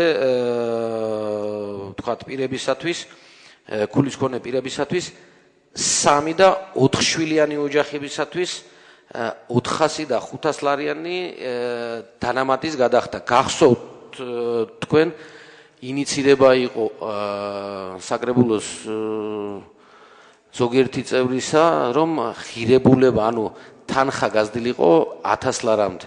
ჩვენ გადავწყვიტეთ, რომ ბენეფიციართა რაოდენობა გავზარდეთ, რამაც უფრო მეტი ფენა მოიცვა და აქ საუბარი იყო 4 შვილიან ოჯახებზე, ამიტომ ჩვენ რაოდენობაც გავზარდეთ, ბატონო გიორგი, და დავამატეთ კიდე 3 შვილი. ამიტომ ვთვლი ესეთი გადაწყვეტილება უფრო უპრიანი იყო და ეს საკითხიც ბიუჯეტში არის გათვალისწინებული. ასევე სოციალური კუთხით მინდა ხაზი გაუსვა ცვლილებას, რომელიც მომდევნო წელს შევა საქალაქო ტრანსპორტის შეღავათებთან დაკავშირებით, რომელიც გარკვეულ შემთხვევაში 50%-იან თანადაფინანსებას ითვალისწინებს და ზოგიერთ შემთხვევაში ეს ჩვენ ძირითადად შეზღუდული შესაძლებლობების მქონე პირები არის, ვეტერანები და ასე შემდეგ, რასაც დავუმატეთ მოსწავლეების თქვა ტრანსპორტით გადაადგილება მუნიციპალური გახდა 100%-ით უფასო. იმიტომ რომ არ ქონდა აქ მნიშვნელობა ეს სოციალურად დაუცველი ოჯახის შვილები იყვნენ თუ სოციალურად დაკმაყოფილებული, მოდი ასე ვთქვათ, ეს ძალიან დიდი შეღავათი იქნება და პლუს ამას სუბსიდირების თვალსაზრისით, რომელსაც მერია ეწევა, ჩვენ გარკვეული დანაკარგები ქონდა და სისტემატურად ვადარებდით კონტროლს და ზურავი დამეთანხმება ბოლო კვლევის შედეგად ჩვენ მივიღეთ, რომ სისტემის დანერგვის პირობებში, რომელიც ბანკთან ერთად განხორციელდა და რომელიც შემდგომში კიდე სრულყოფილი იქნება, ჩვენ უკვე ამ კუთხით გადახდა და შემოსავლები ფაქტიურად ფიქსირდება უკვე ამ ელექტრონული სისტემის დანერგვის შემდეგ. ამიტომ ვთვლი ესეც ძალიან მნიშვნელოვანი და წინ გადადგმული ნაბიჯია და ბოლოს სოციალური სფერო მინდა ვთქვა 70,000 ქულამდე მქონი სოციალურად დაუცველი ოჯახების ერთ წლამდე ასაკის ახალშობილზე გაეწევათ ყოველთვიური დახმარება 30 ლარის ოდენობით. ესეც პროგრამულად ახალია და მომდევნო წლის ბიუჯეტში იქნა გათვალისწინებული. ეს ის პროექტები და ის პრიორიტეტები, რომლებიც ქალაქისათვის არის მნიშვნელოვანი. მე ახლა მინდა დაუბრუნდე კიდევ რამოდენიმე საკითხს. პირველი, სანამ ამ შეკითხვას ვინმეს დასვამს, მე მინდა ჩემით დავსვა ეს საკითხი, ეს არის იაფის სახლის პროექტი. და პირველ რიგში შევთანხმდეთ ჩვენი გუნდის წევრები, უმრავლესობის წევრები არიან ამაში დარწმუნებული და ეს წინასაარჩევნო სლოგანიც იყო და ამ პროგრამას ყველას მიზეს გარეშე ვახორციელებთ. ეხლა ვისაუბრებთ ამ პროგრამის ხარვეზებზე. გახსოვთ თქვენ წინა საკრებულოს ხდომა, ჯერთი ეს თანხა რატომ არ არის ასახული ბიუჯეტში, ამაზე ვისაუბრებ. მომდევნო წლის, რაც თავისთავად ბუნებრივ შეკითხვას ბადებს. ეს არის 3,900,000 თუ არ ვთქვი კომპენსაციის თანხა და 2,500,000 თვითონ პროგრამის ღირებულება. ეხლა დავიწყოთ იმით, რომ ჩვენ არ ქონდა ერთი კრიტერიუმებთან დაკავშირებით მინდა გითხრათ, რომ მომდევნო წლის იანვრიდან უკვე შეიქმნება კომისია და ამ კომისიაში იქნება ჩართული ყველა საკრებულოს ყველა პოლიტიკური პარტიისა თუ გაერთიანების ყველა წარმომადგენელი, მათგან გადავწყვეტ საზოგადოების მთელი თქვა საჭირო მასა იქნება მოცული, ეგ იქნება სამთავრობოც, არასამთავრობო ორგანიზაციებიც, დაინტერესებული პირებიც, ამიტომ კრიტერიუმების შემუშავება შემუშავებით დროში შეზღუდულები ვთქვათ ეს რო იყოს 1 კვირის ან 2 კვირის შესრულებელი სამუშაო არ ვიქნებით. ამიტომ ეს ერთი საკითხი რთული სამუშაო იქნება გეთანხმებით, მაგრამ არა შეუსრულებადი. ვინ შეიძლება მიიღოს მონაწილეობა ამ პროექტში? ეს ერთი საკითხი. მეორე საკითხი თვითონ პროექტის განხორციელება. ერთ მნიშვნელოვნად ამას მერია საკრებულოს უმრავლესობა პასუხისგებლობას, როგორც მე ვიღებთ, რომ ეს პროექტი აუცილებლად იქნება განხორციელებული. ეს ერთი. ეხლა მინდა გავიხსენო ის პროექტი, რომელიც ჩვენ მივიღეთ, განკარგულება, რომელიც მივიღეთ დაახლოებით რამოდენიმე კვირის წინ, ხო, საკრებულოზე, რომელიც შეეხებოდა ბენზეს ბარაკებს. მე კიდევ ერთხელ მინდა გავამეორო და ნათლად მინდა ერთხელ და სამუდამოდ ამ საკითხს წერტილი დაუსვა. ჩვენ თქვით, იქ იყო რაღაც კურდღლებზე საუბარი და დავანებოთ ამ კურდღლებს დავიო თქვით ისიც. აქ იყო მიზანი რა? ბენზეს ბარაკებთან დაკავშირებით სახელმწიფოს ჰქონდა წარმოშობილი მხოლოდ და მხოლოდ ერთი ვალდებულება. ეს ვალდებულება გამოიხატება იმაში, რომ 2007 წლამდე ვინც ცხოვრობდა ამ ტერიტორიაზე, სახელმწიფო აძლევთ მათ საშუალებას და უფლებას მიმართონ აღიარების კომისიას და ის მიწის ნაკვეთები, რაზეც შენობა ნაგებობა უდგათ, მიიღონ საკუთრებაში ეს უფლება ამ ხალხს დღემდე და ეხლაც გააჩნია. მაგრამ თუ კი ჩვენ ვახორციელებდით ამ პროექტს, მიზანშეწონილად ჩავთვალეთ და მერია შემოვიდა წინადადებით, რათა აგვეთვისებინა ეს ტერიტორია და ჩვენ საუბარი გქონდა რა ღირებულების სანაცვლოდ ვიხდიდით კომპენსაციას, თქვათ, მიწის ნაკვეთი, რომელსაც ვიღებდით ჩვენ საკუთრებაში, უფრო მეტის ღირებულების იყო და ესეც დავასაბუთეთ, ვინემ იმ თანხას, რასაც გავცემდით. ეს ერთი საკითხი, მაგრამ არა იმდენად მნიშვნელოვანი, რაც მთავარი იყო. მეორე საკითხი, განსაზღვრეთ, რომ ღირებულება, ვთქვათ, საკომპენსაციო შეადგენდა $400. $400 ეკვივალენტური თანხა იქნა გადაგანგარიშებული და განგარგულებაში იქნა შეტანილი თუ არ ვცდები 700 ლარი იყო გოგა თუ რამდენი არ მახსოვს 700 ლარი. ამიტომ ეს პროექტი ფაქტიურად ჩვენ მიმდინარე წელს ვასწრებდით, ანუ პროექტის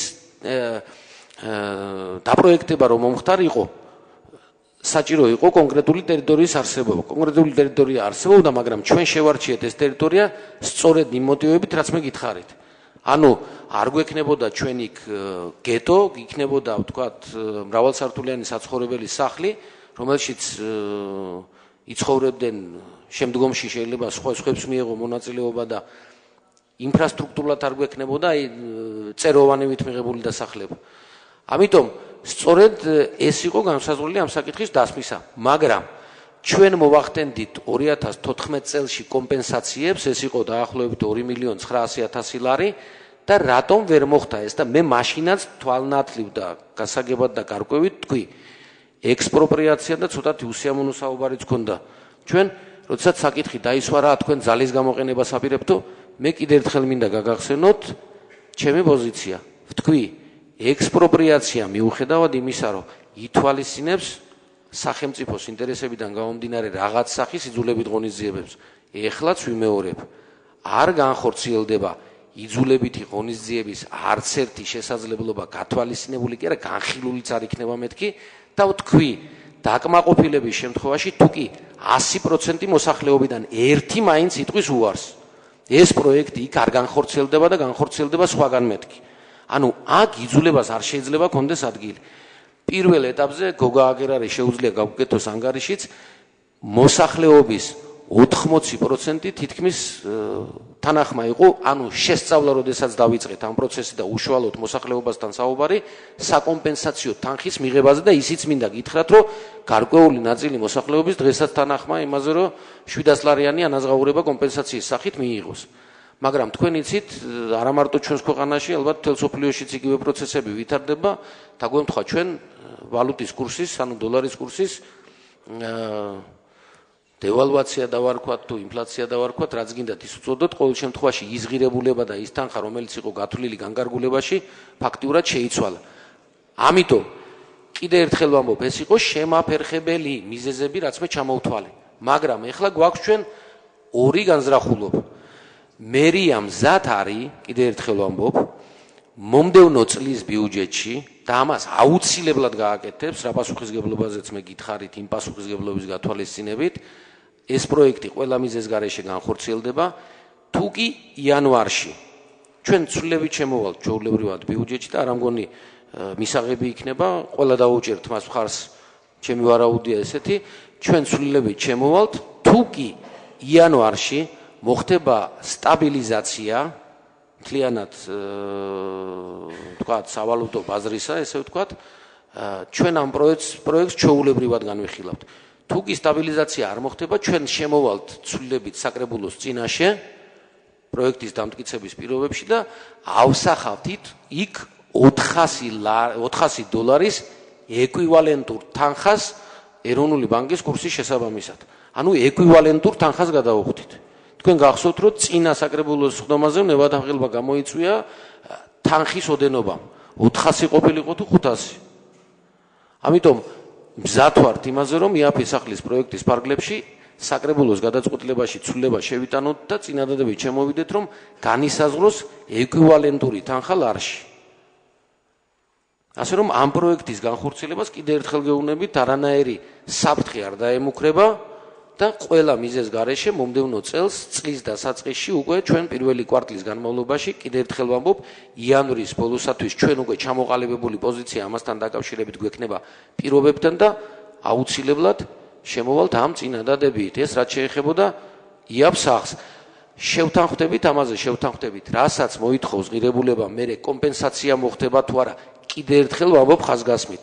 იმ პირობებშიც კი როცა ჩვენ შევთანხმდებით, თქვათ, ეკვივალენტური თანხის გადახდას დოლარის კურსის შესაბამისად, მაინც ერთი ადამიანი მაინც რო იყოს წინააღმდეგი, ექსპროპრიაციის მეთოდს ჩვენ მაგ არ გამოვიყენებთ, რაც მე რამდენად მინდა ვთქვა, იმ საკრებულოს ხდომაზეც დავაფიქსირე. ამიტომ იძულებით რაღაც ღონისძიებების გატარებას ამ თვალსაზრისით ამ კონკრეტულ შემთხვევაში არავინ არ აპირებს. თუ კი ვთქვათ, ამ ვალდებულებაზე ეს ხალხი არ წამოვა, რაც ჩვენ გვინდა და რასაც ჩვენ შევთავაზებთ ეკვივალენტურის ფარგლებში. და ბოლოს შემოვიდა ქონება გოგასთან მასიურად, როცა დაიწყო ვალუტის კურსის ზრდა დაახლოებით 2 ლარი როცა შეადგინა დოლარმა, აი მაშინ წამოვიდა განცხადებები, არ გვინდა, მოგეცით ის თანხა, ან საერთოდ არ ვღებულობთ მონაწილეობას მასშიო.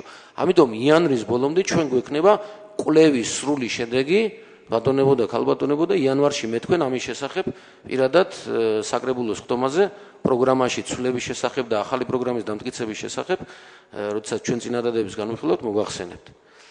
ასევე მინდა გითხრათ მეორე საკითხთან დაკავშირებით. ჩვენ გვაქვს საუბარი სარეაბილიტაციო პროცესებზე, რომელსაც ვახორციელებთ ჭაობში, ბონიგარადოქში, ბენზემარცხანაში და ასე შემდეგ, ხო? აღარ ჩამოვთვლი. ყველაზე მნიშვნელოვანი იყო ჭაობის პროექტი, რომელიც უკვე იწყება. აქ დადგება საკითხი აუცილებლად თქვათ დაფინანსებაზე, აი მერე რა შვებით ახლა ჩვენ ჭაობის რეაბილიტაცია აღდგენა არის, თუ არ ვცდები 28 თვიანი. მერე რას ვაკეთებთ? აქ სანიაღვრე სისტემების საპროექტო სამუშაოები ჩვენ დამთავრებული გვაქვს პირადად ჩვენი ძალებით და არა KfW-ს ფარგლებში. ამიტომ სუბსიდირების საკითხზე ფინანსთა სამინისტროსთანაც, საქართველოს ფინანსთა სამინისტროსთან, ინფრასტრუქტურის განვითარების სამინისტროსთან, ადგილობრივ მთავრობასთანაც სუბსიდირების თაობაზე, რომლის საჭიროებაც დადგება დაახლოებით პირველ არა მეორე კვარტალში, ჩვენ უკვე კონსულტაციებით და მოლაპარაკებებით გვაქვს, პროექტებით გათვალისწინებული ღირებულებით დაახლოებით იმ ბიუჯეტის გარდა, რაც ჩვენ გვაქვს, 30 მილიონი ლარით მეტი მოთხოვნა გაგვაჩნია ფედერალურ მთავრობასთან. და გარკვეულწილად ამას შეთანხმებულიც ვართ, რომ ვთქვით, გაკეთდება, ვთქვათ, კვარტალურად წავალთ ქუჩების, ტროტუარების რეაბილიტაციაზე. ამიტომ ეს პროცესი წავა პარალელურად და ჩვენ იმ 28 თვის განმავლობაში მივიღებთ განახლებულ უბანს თავისი ინფრასტრუქტურითაც, მე ვგულისხმობ მიწისქვეშა კომუნიკაციებითაც და მიწისზედა კომუნიკაციებითაც. ასე რომ ეს საკითხიც გათვალისწინებული გვაქვს, რაც არ არის ბიუჯეტში, მაგრამ მსჯელობის საგანი გახდება და ამაზე უკვე დაახლოებით 2 თვის განმავლობაში უფრო მეტიც ჩვენ გქონდა საუბარი ფინანსთა სამინისტროსთანაც და მთავრობასთანაც და იმედი კი არა დარწმუნებით ვიცი, რომ სუბსიდირება ფედერალური ამ კუთხით განვითარების ფონდიდანაც ჩვენ გვექნება. ასევე მნიშვნელოვანი იყო ამ პროექტებიდან ეგრეთ წოდებული აფხაზების უბანი, რომელიც თქვი ლუდის ქარხნის მიმდებარე ტერიტორიაზე, ესეც აქ ქონდა გათვალისწინებული, მაგრამ ჩავსვით ავტონომიური რესპუბლიკიდან მიღებულ სუბსიდირებაში. ასევე აქ იქნება გათვალისწინებული სატუმბი ნაგებობის, ეს გვაქვს ჟილინის არხთან 1 და ჩინურთან, არდაგანის ტბასთან 2, 2 სატუმბი ნაგებობა.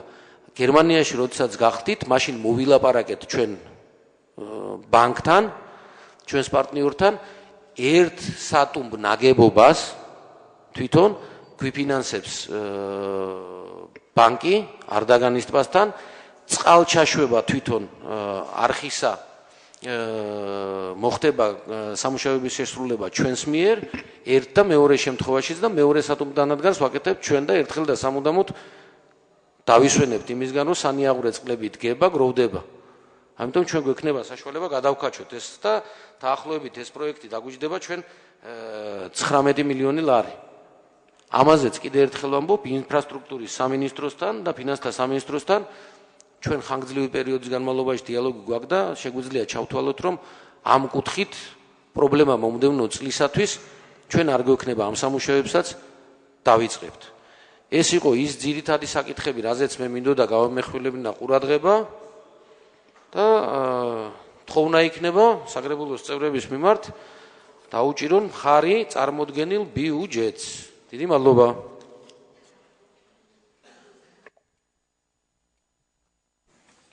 ალბათ ბატონო გია თანამომხსენებელი ბატონი გიორგი კირთაძე ორზანით. რეგლამენტის მიხედვით პირველ საათზე შესვენებას ვაცხადებ და ამიტომ ორივე თანამომხსენებელი ჩავეტიო. მგონი 5 წუთი გაქვს, მაგრამ პირველ საათს 5 წუთი გაქვს მოხსენებისთვის, მაგრამ მოგესალმებით. ბატონ ირაკლის რეგლამენტს რავის სულ ახსენებ ხოლმე და ერთსაც კიდე შევახსენებ, თუ მოხსენების დრო იზრდება, ბატონ ირაკლი ავტომატურ რეჟიმში იზრდება ხოლმე თანამოხსენების დროც. არ შევიზღუდავთ მეთქი, მაგაზე ბატონ გიას, მადლობა იმისთვის, რომ ბევრი საუბრა. უნებრივია ჩემ საუბარში გავშვი, აი საუბრა ჩემი აზრით. ისეთი რაც იყო საინტერესო და ასე შემდეგ, მოკლედ, მაგრამ დროშ ნუ შემზღუდავ, მალე დავამთავრებ გაზრდით პირობას კოლეგებო, არ დაკლეთ. დასაწყისშივე მინდა ვთქვა, რომ კარგია, როცა ქალაქის მერი გამოდის და თვითონ წარადგენს ხოლმე მომდევნო წლის ბიუჯეტს, რა თქმა უნდა, ვისურვებდი, რომ ცოტა უფრო პრეზენტაბელური ყოფილიყო ეს ყველაფერი, რაღაცა უფრო მარტივად გასაგები აქვს, გვახსოვს ჩვენ, რომ ბიუჯეტის განხილვები და ესე ვთქვათ, მომდევნო წლის ბიუჯეტის დამტკიცების დროს რაღაც შესაბამის აპარატურასაც ვიყენებთ ხოლმე და საკრებულოს წევრები უფრო მეტად იყვნენ და დამსწრეები ჩართულები ამ ყველაფერში. თუმცა ამაზე ცოტა მე კიდე მოგვიანებით გავაგრძელებ, რომ ეს არის ბიუჯეტი, რომელიც ჩემი აზრით ბოლო წლების განმავლობაში ერთ-ერთი ყველაზე ცუდად განხილული ბიუჯეტი იყო, გულისხმობ იმას, რომ საზოგადოების ჩართულობა მის განხილვაში იყო რაღაცა მინიმუმამდე დაყვანილი, უფრო მეტიც ჩემი კოლეგები იტყვიან და ბევრს აღარ გავამახვილებ ყურადღებას, პროცედურობის სერიოზულ დარღვევაზეც იყო საკრებულოში საუბარი და საერთოდ რა ბიუჯეტს განვიხილავდით და რატო განვიხილავდით, იმასაც საკრებულოს წევრები რაღაცა ერთმანეთს ვეკითხებოდით ხოლმე. თან მოკლედ, ესე რომ ვთქვათ, მინდა ვთქვა, რომ ჩემი აზრით ბატონმა გიორგიმ წარმოადგინა ბიუჯეტი, რომელიც იყო 2 წლის წინანდელი. ანუ მე აქ მახსოვს, რომ ბატონი გიორგის წინამორბედი იდგა 2012 წლის დეკემბერში ტრიბუნასთან და საუბრობდა ზუსტად იმ პროგრამებზე, რომელზეც დღეს ბატონი გია გვესაუბრებოდა. მაშინაც 2012 წლის ბოლოს, როცა 2013 წლის პროგრამას ვამტკიცებდით, ჩვენ მაშინდელი ქალაქის მერი გველაპარაკებოდა იმაზე, რომ ბაგრატიონის ქუჩა უნდა მისულიყო ზუსტად იმ კონდიციამდე, რა კონდიციამდე დღეს ამას საუბრობს ბატონი გიორგი ერმაკოვი. ჟილინის არხზე, ბატონი გია ბოდიში არ გაწყვეტნებდით, სული სიმშვიდით გისმინეთ საათზე მეტი თუ არ ვხდები. ასევე საუბრობდა ბატონი გიას წინამორბედი, მაგრამ რამშეულობა კოალიცია ქართული ოცნების წარმომადგენლები უკვე იმაზე, რომ ჟილინის არხი იყო აუცილებლად გასაკეთებელი და 2013 წელს ეს მოაკეთებული იყო. ეხლა კიდე 2015 წელს ვარ და ისევ იმ თემებზე ვლაპარაკობ და ასე შემდეგ. მე დიდი სურვილი მქონდა, რომ დღეს ბატონი გიორგიდან მოვისმენდი სიახლეებს. დოკუმენტში, რომელიც ჩვენ გვაქვს დარიგებული 2015 წლის ბიუჯეტის, არც ერთი სიახლე არ არის გაწერილი. ჩვენ კარგად გვახსოვს თქვენი უმრავლესობის ხელისუფლებაში მოსვლა. როცა თქვენ საუბრობთ, რომ ბათუმი ინგრეოდა, რავით, საშინელებებს აკეთებდა ძველი ხელისუფლება, უბრალოდ იმდროინდელი ხელისუფლება და თქვენ ფუნდამენტალურ ცვლილებებს განახორციელებდით თვითმმართველობის საქმიანობაში. მე კარგად მახსოვს ბატონი ზურაბერიძის, პატრიოტები ადამიანის, უნებრივია ჩემი მხრიდან განცხადება, როცა ის აუმდა, რომ ის შეიტანდა ბათუმის საკრებულოში ბიუჯეტს, რომლის მსგავსიც ბოლო წლების განმავლობაში კი არა და საერთოდ ბათუმის საკრებულოში ბიუჯეტი არ შესულა. მართალია, ხალბატონმა ნატომ თქვა, რომ ეს არის ბიუჯეტი, რომელიც კარგ პროექტებს დაუდებს საფუძვლებს, თუმცა არც ბიუჯეტის ტექსტურ ნაწილში, რომელიც ჩვენ გვაქვს დარიგებული და სამწუხაროდ ვერც ქალაქის მერის მოხსენებაში, ჩვენ რაღაცა კარგ სიახლეზე და ახალ სიახლეზე ვერ ვილაპარაკეთ. ეს ძალიან მოკლედ, ეხლა გადავალ რაღაცა უფრო ტექნიკურ დეტალებზე, კი არა და უფრო ციფრებზეც. შემოსავლით ნაწილიდან დავიწყებ. მაშინ როცა ბატონი არჩილი ხაბაძე, ეკონომიკის მინისტრი ბატონი ბალაძე გვესაუბრება, რომ აჭარაში ბოლო წლების განმავლობაში 300 მილიონის ინვესტიცია განხორციელდა მინიმუმ. ეს ნიშნავს იმას, რომ აჭარაში ლომისწული წესით ბათუმს უნდა ეკავოს და ეს ინვესტიციის მოცულობის მინიმუმ ალბათ 80-90% ჩვენ ქალაქში უნდა იყოს დაბანდებული. ამ ყველაფრის ფონზე წინა წელთან შედარებით ქონების გადასახადი არც ერთ თეთრით არ არის გაზრდილი. თუ ეს ფული ჩვენ ქალაქში ჩაიდო, მაშინ მარტივ კითხვას რომ სად წავიდა ეს ქონება? ჩაიდო, ვერ დავინახეთ, ვერ აღწერეთ და ბიუჯეტში არ ავსახეთ. ამაზე მერიას რაღაცა ჩემი აზრით გაუგებარი პასუხები აქვს გაცემული. ტრანსფერებზე ძალიან მოკლედ ვიტყვი. ბატონმა ეკონომიკის მინისტრმა აჭარის უმაღლეს საბჭოში თქვა, რომ ჩვენო მუნიციპალიტეტებსო მივეცითო ზუსტად იმდენი ფული, რამდენიც მოითხოვენო. მე მარტივად მინდა დავსვა კითხვა, თუ ქალაქ ბათუმის მერიას მართლა მხოლოდ ის თანხა აქვს მოთხოვილი, რაც მას ბიუჯეტში აქვს ასახული და წამოღებული აქვს აჭარის ავტონომიური რესპუბლიკიდან. ამის მეტი პრობლემა ქალაქში აღარ აქვს და აღარ ვიცით ფული სად დავხარჯოთ. თუ ესე არ არის, მაშინ რაღაცა ვერ ხვდები ბატონი, თქვა ერმაკოვის ამ შემთხვევაში და ბატონი ბალადის ერთმანეთთან დამოკიდებულებას, იმიტომ რომ ჩემი აზრით მოდის წინააღმდეგობაში. რაც შეეხება ზოგადად ბიუჯეტის შემოსავლის ნაწილზე კიდე ძალიან მოკლედ დავამატებ, ერთადერთი განსხვავება რაც არის წინა წელთან შედარებით, ზრდა სადაც გვაქვს, იქ გათანაბრები ტრანსფერი იგივეა ყველას რომელმეთა ჩვენს გარდა და აი შემდეგ ამაზე აღარ შეგაწყეთ თავს. ჯარიმებზე გვაქვს მერია კი მწერს რომ ჯარიმები და საუბრობითო 9 მილიონი თუ არიზდება პირიქითო მცირდებაო ბათუმის ბიუჯეტი შემოსავალიო მაგრამ თქვენს მიერ წარმოდგენილი ციფრები ჩემი აზრით სხვა რაღაცას გულისხმობს და რა ვიცი თუ ვინმეს დაგაინტერესებს ბატონ არჩილ განსაკუთრებით თქვენ შემიძლია წარმოგიდგინოთ და გაჩვენოთ ხარჯვით ნაწილზე უამრავი შენიშვნა იქნა გამოთქმული საკრებულოს სტომებზეც კომისიებში განხილვებზეც მეც რამოდენიმე მათგანს გამოვყოფ რომ ძალიან დიდი დრო არ წავიღო თქვენი ის რომ ქალაქში მუნიციპალური ტრანსპორტის სატრანსპორტო ინფრასტრუქტურა ზოგადად ტრანსპორტის სისტემა არის გასაუმჯობესებელი ყველამ კარგად ვიცით თუმცა ქალაქის მერი გვეუბნება რომ ფული არ აქვს იმისთვის რომ ახალი ავტობუსები შეეძინოს მაგრამ კარგია რომ გვეთანხმება იმისთვის რომ ავტობუსების შეძენა არის აუცილებელი მე მინდა გითხრათ რომ ჩემი აზრით ბათუმის თვითმმართველობას უნდა კონდეს იმის საშუალება რომ ამ ტიპის ფული ალბათ უკვე უნდა მოიძიოს არ უნდა წარმოადგენდეს ეს პრობლემას არ უნდა წარმოადგენდეს პრობლემას იმიტომ რომ ბათუმი არის ცოტა უკვე სხვა ტიპის ქალაქი ჩვენი ქვეყნის ეკონომიკაში მნიშვნელოვან ნაწილს წარმოადგენს ალბათ ჩვენი ქალაქის ესე ვთქვათ ეკონომიკური შემოსავლების და ამიტომ ამ ფულის წამოღება ცენტრალური ხელისუფლებიდან თუ აჭარის მთავრობიდან ალბათ იქნებოდა შესაძლებელი. ძალიან მოკლედ მე ვარ დამავიწყდეს ამავე საკრებულოს დარბაზში იქნა განხილული საკითხები, როცა ჩვენ მაშინ ასე ვთქვი რომ საღებავები გაუგზავნეთ საქართველოს ცენტრალურ მთავრობას და ვთხოვეთ რაღაც პროექტების დაფინანსება და ეგ იყო შარშან წინ. ეხაც იმ დღეში ვართ, როცა ბატონი გიორგი გვეუბნება რომ აი 2015 წელს რაღაცას თბილისი აუცილებლად მოგცემსო და ბოლოს და ბოლოს მე ვფიქრობ რომ სირცხვილია უნდა დაამთავროს ცენტრალურმა ხელისუფლებამ, ქართული ოცნების ცენტრალურმა ხელისუფლებამ ბათუმის დასჯა. 2012 წლის 1 ოქტომბრის მერე რო გადაიკეტა ყველანაირი ფინანსური შესაძლებლობა და 0 რო დაგვიწერეს ცენტრალურ ბიუჯეტში ფული, იმის მერე სამწუხაროდ ვაგრძელებთ ესე და მე ვფიქრობ ეს არის ძალიან ცუდი ქალაქისთვის. ჭაობის სანიაღვრე არხების რეაბილიტაციაზე, როცა ვიკითხეთ და ვთქვით რომ სად არისო ამის ფულიო, ბატონმა მერმა პასუხად მოგწერა რომ გრანტი გვაქვს აღებულიო 7 მილიონ ევროს ღირებულებისო და ამით ყველაფერთო ვაკეთებთო. თუმცა მე ეს გრანტი სხვა რაღაცებშიც გამოიყენეს და იქვე მოგწერეს რომ შემოერთებული ტერიტორიის სანიაღვრეც ამიტკეთდება და ყველაფერიო. რა თქმა უნდა სული აბსურდია, იმიტომ რომ ჩვენ და ბატონმა გიორგიმ განსაკუთრებით კარგად იცის რომ იმიტომ რომ მას პროექტები ბუნებრივია ნანახი აქვს რომ ჭაობის სანიაღვრე სისტემის რეაბილიტაციას KFS პროექტის პარალელურად სადაც წყალი უკვე გაკეთა და კანალიზაცია ეკეთება ეს თხა არ ეყოფა და კარგია რომ დღეს ბატონმა გიორგიმ თქვა რომ ის ამ ფულს აუცილებლად მოიძებს იმიტომ რომ სხვა გამოსავალი მართლა რეალურად არ აქვს ქალაქს და მე მგონია რომ ბატონო გიორგი ეს ფული ჩვენ უკვე მოძიებული უნდა გქონდეს 2015 წლის ბიუჯეტში ჩვენ ამ ფულს უკვე უნდა ვამტკიცებდეთ საქართველოს ცენტრალურ ხელისუფლებასთან ჩვენ უნდა გქონდეს უკვე ამ ტიპის პროექტების შეთანხმება მიღწეული რომ მაშინ როცა ვიწყებთ KFS პროექტი კიდევ ერთხელ მეორებ კანალიზაციის რეაბილიტაციას ჭაობში იმის პარალელურად უნდა კეთდებოდეს სანიაღვრე და ეხლა უნდა გველაპარაკებოდეთ იმას რომ რაღაცას მოვაეტყვის ბიუჯეტიდან აუცილებლად ცენტრალური ხელისუფლება მოგცემს ფულს. ის რომ შემოერთებულ ტერიტორიაზე რაღაცები გასაკეთებელია KFS პროექტის ფარგლებში და კარგია რომ მეოთხე ფაზა ახსენეთ.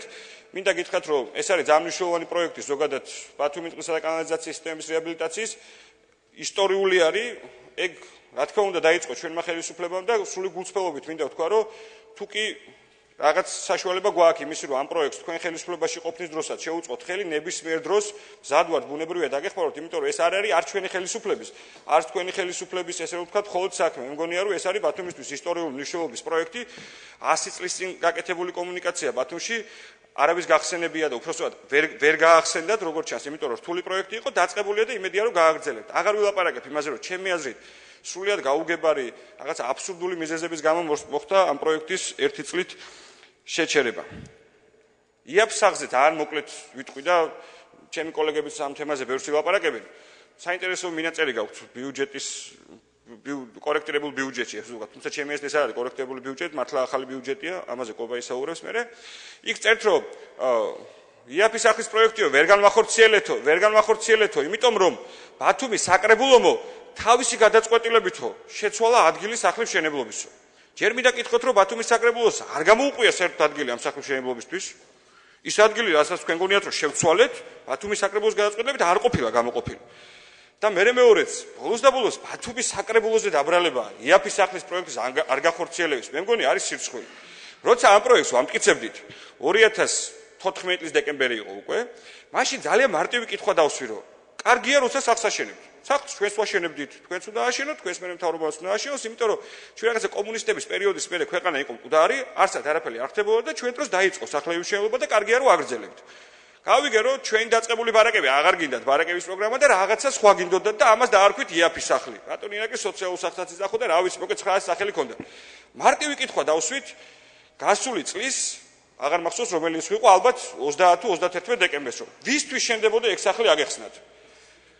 არათუ სახლის ადგილი განსაზღვრეთ, არათუ პროექტი გააკეთეთ, რა ვიცი, ან ააშენეთ ხო, რა ვიცი, ჯვარი წერიათ კიდე. ერთ მთავარ კითხვასაც 1 წლის განმავლობაში ვერ გაეცა პასუხი. ვისთვის შენდება სახლი? ვისთვის? ჩვენ როცა სახლს ვაშენებდით, ვიცოდით რომ ბარაკებში მაცხოვრებელ ადამიანებს ვაძლევდით.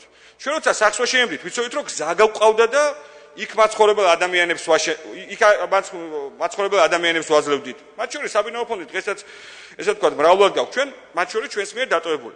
ბატონო გიორგი, ჩემი აზრით, უბრალოდ სირცხვილია, როცა 1 წლის თავზე ქართული ოცნების ხელისუფლება გვეუბნება, რომ 10 წი შეიქმნება კიდე კომისია და კიდე ვიმსჯელებთ იმაზე, თუ უბრალოდ ვიმსჯელებთ ბოლოს და ბოლოს იმაზე, ვის ვაძლევთ ამ სახლს. მე ამ სახლს ბიძაშვილმა მამიდაშვილების სახლს ვეძახოდი, რა თქმა უნდა, პროვოკაციულია ჩემი ეს განცხადება, მაგრამ სწორადაც მაგიტომაც არის. მანამ სანამ არ იქნება განსაზღვრული, ვისია ეს ბინა და ვისია ის სახლი, რომელსაც იმედია რომ ბოლოს და ბოლოს ააშენებთ. მანამ ჩემთვის ეს სახლი ყოველთვის იქნება ირაკლი ჭეიშვილის ბიძაშვილის, ბატონი გიორგის ბიძაშვილის, რა ვიცი, ბატონი ირაკლის და სხვების.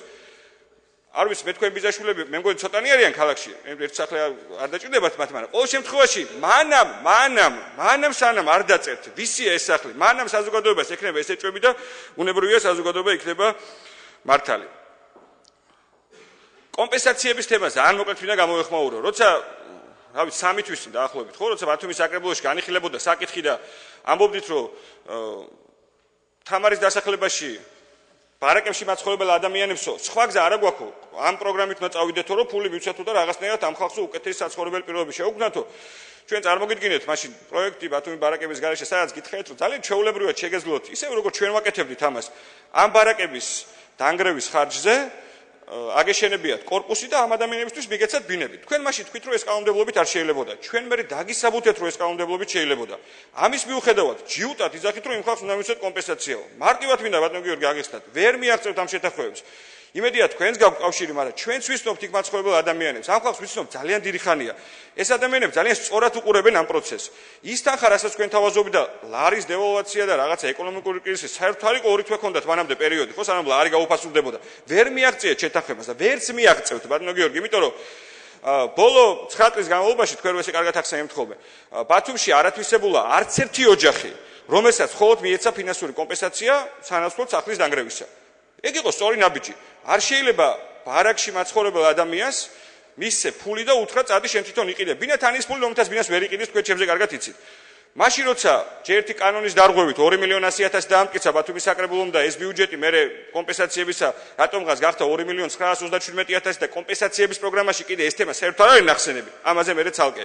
მინდა გითხრათ, რომ ლოგიკურად ეს თანხა უნდა იყოს სრულიად საკმარისი იმისთვის, რომ იქ მაცხოვრებელ ადამიანებს ნაცვლად კომპენსაციისა აუშენოთ ბინები და გაურემონტოთ. ეს თანხა ამ ყველაფრისთვის იქნება საკმარისი და მინდა გითხრათ, რომ თქვენ როგორ ის პროექტის წარმოადგენდა საკრებულო მხარს დაუჭერს, მე ძალიან დიდი იმედი მაქვს, მათ შორის ჩემი მეგობრების უმრავლესობიდან რომ მხარს არ დაუჭერენ, იმიტომ რომ ჩვენ უკვე ვამზადებთ ალტერნატიულ პროექტს და აუცილებლად შემოვიტანთ ბათუმის საკრებულოში, რომლის მიხედვითაც თქვენ მოგიწევთ არა კომპენსაციების გადახდა იქ მაცხოვრებელი ადამიანებისთვის, არამედ ამ ადამიანებისთვის ბინების აშენება, გარემონტება და ესე ამ თემის დაალაგება. იქ ტერიტორიაც გრჩებათ იმისთვის, რომ იაფის სახლი ააშენოთ, ოღონდ მანამდე სანამ ამაშენებთ, კიდევ ერთხელ მეორებ, მე მგონია ბოლოს და ბოლოს უნდა თქვათ, ვისაძლევთ ამ იაფის სახლს. ბათუმის ბულვარის თემას ძალიან მოკლედ მინდა შევეხო. ასევე საინტერესო პასუხი იყო ჩვენი ფრაქციის, ესე ვთქვათ, შენიშვნაზე გაცემული მერიის მხრიდან. ერთის მხრივ მერი აღიარებს, რომ აბა ბათუმის საკრებულომ მიიღო გადაწყვეტილება და ბულვარი აუცილებლად უნდა იყოს თვითმმართველობის საკუთრება. თუმცა იქვე წეს, რომ აჭარის მთავრობას აქვს ფულიო ჩასული და ჩვენ ფული არ აგვაქვს და ამიტომ კი მე მგონია თქვენ გადაწყვეტილებას ვერ შევასრულებთ. მე ეშინაარსი გამოვიტანეთ თქვენს მიერ მოწერილი პასუხით და მინდა გითხრათ, რომ მერია ვალდებულია საკრებულოს მიერ მიღებული გადაწყვეტილებები აღასრულოს.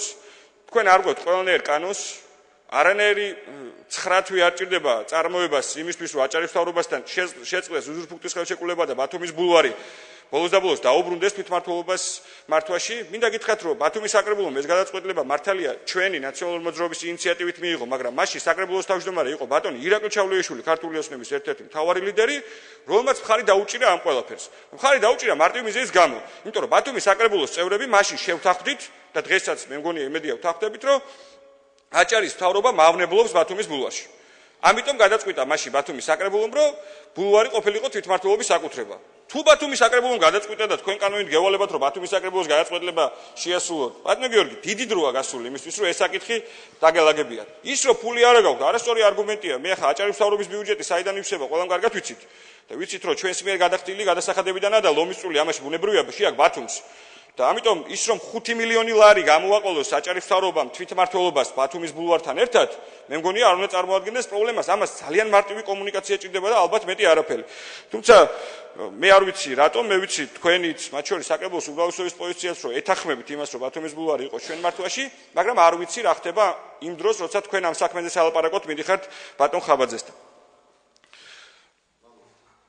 გაიხარეთ შემოლაშა, მე კიდე რამოდენიმე ასპექტს გამოვყოფ, ბარაკების თემაზე ვისაუბრე და კიდე ერთხელ მინდა გავიმეორო, რომ ეს არის თემა, რომელიც ნაციონალური მოძრაობის ჯინისთვის თუ რა ვიცი, რაღაც ნაციონალური მოძრაობისთვის გააჩერა ქართული ოსნების ხელისუფლებამ, მან თქვა, რომ ისინი ბარაკებს აღარ აითვისებდნენ და პასუხში გვიწერია, რომ ეს ფუნქცია გადაულოცეს აჭარის მთავრობას, რომელიც რაღაც პროგრამას ამუშავებს, რაღაცა იქ ეკონომიკის სამინისტროს თავმდებობით თუ შუამდგომლობით. რამდენი ხანია გასული არჩევნების დამთავრებიდან და არ ვიცი, იქნება ერთი პროექტი მაინც მაჩვენოთ, სად დაიწყო ბარაკების ათვისება, სად არის ადგილი, სადაც უკვე შევიდა ინვესტორი, ბარაკები აითვისა და დაიწყო კორპუსის მშენებლობა და ამას რამდენი დრო მე მგონი არ უნდა ჭირდებოდეს.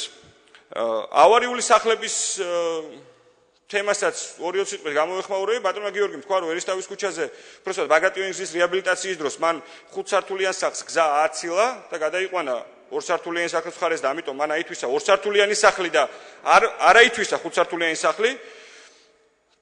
მე როგორც ვახსოვს, წინა საარჩევნო დაპირება ბატონი კინწურაშვილის მათ შორის და თქვენს ცოტა ჩემი აზრით სხვა იყო, მაგრამ შევეშვათ ამ თემას და ვთქვათ, რომ თქვენ მინიმუმ ამ ხალხს დაპირდით, რომ სახლს გაუმაგრებდით. იქნება მანახოთ ბათუმის ბიუჯეტში ჩანაწერი, სადაც თქვენ ამ ადამიანებს სახლს უმაგრებთ, ესე რომ ვთქვათ, ავარიული სახლის გამაგრებას აკეთებთ. მითითება გაქვთ პროგრამისკენ, რომელშიც წერია, რომ ავარიული სახლების რაღაცა რეაბილიტაციის პროგრამაო კორპუსი აქვს და იქ თორსებს სულ 600,000 ლარია თუ რაღაცა. ამის პროგრამისკენ მითითება გაქვთ, მაიაკოვსკის 45 არის ხო თუ არ ვთქვი მისამართი 53. ხო, 54. ლერმონტოვის 102 როცა კითხავთ, ამ პროგრამას უთითებთ. ლორიას ქუჩის ბოლო როცა კითხავთ, ამ პროგრამას უთითებთ და ასე შემდეგ. ან ყველა ავარიულ სახლს ეუბნებით, რომ როგორ არა ფული გამოყოფილი გვაქვს, აგერ არის ბატონო პროგრამა, წაიკითხე და გაიკეთებთ. რა თქმა უნდა არ არის საკმარისი არც ერთი კორპუსის გასამაგრებლად ეს ფული, რომელიც თქვენი გაქვთ გამოყოფილი და ბაგრატიონის ქუჩის რეაბილიტაციასთან ერთად სამწუხაროდ მინდა გითხრათ, რომ ეს სახლი დაგვინგრევა თავზე და იქნება ძალიან დიდი ტრაგედია ჩემი აზრით. რაგბის სტადიონის თანხა ვიკითხეთ სად არისო მომდევნო წლის ბიუჯეტში. ბატონმა ჩავლეიშვილმა თავის დროზე ჩემი აზრით მე მსგავსი ტიპის ხელშეკრულება არ მინახია, ძალიან ორიგინალური ტიპის ხელშეკრულება გააფორმა კომპანია ატოსთან. მოკლედ შეგახსენებთ ამ ამბავს, თავის დროზე როცა სანამ ბიძინა ივანიშვილი ხელისუფლებაში მოვიდოდა, პროექტზე ნებართვაც კი ქონდა აღებული და ის ხელმოქმედების მიზნით აპირებდა, რომ ბათუმში უნდა განეხორციელებინა რაგბის სტადიონის მშენებლობა. მაგრამ მოხდა ისე, რომ მოიგო ბიძინა ივანიშვილმა არჩევნები. რა თქმა უნდა, მეორე დღესვე მან ვარი თქვა ამ საქველმოქმედო პროექტის განხორციელებაზე. მაშინ მე რაც ეს საკითხი ბათუმის საკრებულოში რამოდენიმეჯერ დაისვა, საქართველოს მთავრობამ პრემიერ ივანიშვილის ბუნებრივია ხელმძღვანელობით ცენტრალური ბიუჯეტიდან გამოყო ფული ამ სტადიონის მშენებლობისთვის. რა ბედი ეწიათ იცი ამ ფულს? მიუხედავად ჩვენი დაჟინებული მოთხოვნისა, რომ ტენდერი მაინც გამოგვეცხადებია, რადგან უკვე სახელმწიფო ფული იყო. ბატონმა ირაკლი ჩავლეიშვილმა ერთპიროვნულად გააფორმა ხელშეკრულება ბიძინა ივანიშვილის კომპანიასთან, რომელსაც უთხრა, რომ მე შენ ამ ფულსო გადმოგირიცხავო, სტადიონის მშენებლობა დაიწყეო და რათახაც აკლიაო ამ მშენებლობის დასრულებასო, ეს ფული მოვიძიოთ ერთობლივად. ესე უთხრა სიტყვა სიტყვით. თუმცა სატელევიზიო განცხადებები და ბუნებრივია ამ ფორმატში განცხადებები სულ სხვაგვარი გაკეთდა. მაშინ ბატონი ჩავლეიშვილი ყველა ქართული ოსნების ხელისუფლება ამბობდა, რომ ნაწილს ფულს იხდიდა სახელმწიფო, ხოლო დანარჩენ ნაწილს იხდიდა ბიძინა ივანიშვილი. მაინტერესებს სად წერია ეს? იქნება მე ვერ ვნახე ამ ხელშეკრულების რაღაცა ნიმუში ისეთი სადაც ეს წერია. მე რაც ვნახე, იქ წერია, რომ თვითმმართველობა იღებდა ვალდებულებას რაგბის სტადიონის მშენებლობისათვის საჭირო ფულის მოძიებას და ვკითხულობ მარტივად მომავალ წელს რაგბის სტადიონის დასრულებისთვის საჭირო თანხა სად არის ბიუჯეტში გათვალისწინებული? მოგეთ ბევრი პროექტია ესეთი, რომელზეც ძალიან ბევრი საუბარი შეიძლება, მაგრამ რადგან საკრებულოს კოლეგები ვატყობ, რომ ცოტა უკვე დაუღალი და თან მინდა რომ სხვა მომხსენებლებსაც აუცილებლად დაუთმო სიტყვა. ბოლოს ერთ პროგრამას კიდე გამოვიხმაურები. მე მინდა თქვა, რომ ზოგადად 2015 წლის ბიუჯეტია, რა თქმა უნდა, არანაირი სრულების ბიუჯეტი არ არის და უფრო მეტი წარსულის ბიუჯეტია. არც ერთი წინასაარჩევნო დაპირება არ შედის 2015 წლის ბიუჯეტში. მე ბუნებრივია მადლობა მინდა თქვა სოციალური სამსახურის მიმართ და ზოგადად მათ შორის ბატონი გიორგის მიმართ სოციალურ სამსახურთან მიმართებაში და ამ პროგრამებზე ბათუმის თვითმმართველობაში ჯანმრთელობისა და სოციალური დაცვის პროგრამები იყო ყოველთვის წარმატებული პროგრამები და მთელი საქართველოს თვითმმართველობიდან ბათუმს მინიმუმ ეს მაინც გამოარჩევდა სხვა რაღაცა კარგ პროექტებთან ერთად. ამიტომ ბუნებრივია ამას გითხრათ ტრადიციების გაგრძელებად, მაგრამ სხვა არც ერთი პროექტი რომელიც ქართული ოცნების წინასაარჩევნო დაპირების შესრულებას უზრუნველყოფდა არ არის 2015 წლის ბიუჯეტში. უფრო მეტიც, ჩვენ გვახსოვს ბატონი გიორგი ერმაკოვის კლიპი, რომელშიც მხოლოდ ერთი დაპირება იყო. ბათუმს აუცილებლად ექნებოდა ურბანული განვითარების გეგმა, იმისთვის რომ ქალაქი განვითარებული იყოს სწორად. მოგახსენებთ. ძალიან მარტივი კითხვა დავსვი. სად არის ეს გეგმა? ერთი წელი გავიდა ლამის იმის მერე. ხო შეიძლებოდა რომ ფული მაინც გამოგვეყო იმისთვის რომ ამ ტიპის გეგმა მაინც დაგვემუშავებია. პასუხობ ღებულობთ ისეთივე ტიპის კომენტარს, როგორც იაფის სახლის რაღაცაზე მივიღეთ, ხო? ეკომისია შეიქმნება და გადაწყვეტავს. ბატონო ლაშა, ბოდიში გიხდი რა. პასუხად მივიღეთ, რომ ჩვენ ამ თემაზე მუშაობ დონორებთან. ჩემც არ არის ბატონო გია ბოდიში ვიხდი ეს დამაჯერებელი პასუხი, იმიტომ რომ ამდენი დრო გავიდა და იქნება ამ წინადადება წერტილით არ დაგესრულებიათ, ძიმე დაგესვათ და რაღაცა ურისპლა კიდე დაგემატებიათ. მოგეთ, დიდი მადლობა იმისთვის, რომ ყურადღებით მისმინეთ. კიდე ერთხელ მეორებ, რომ ეს არის არანაირი სიახლის ბიუჯეტი, არანაირი ცვლილების ბიუჯეტი, ეს არის ბიუჯეტი, რომელსაც რა თქმა უნდა ჩვენი ფრაქცია არ დაუჭერს ხარს. მადლობა. დიდი მადლობა. ბატონო გიორგი, ბატონო გია, მეორე თანამომხსენებელიც მოვა და მე ერთად ყველას კითხვას გასცემთ პასუხს. ბატონო კობა მობრძანდით.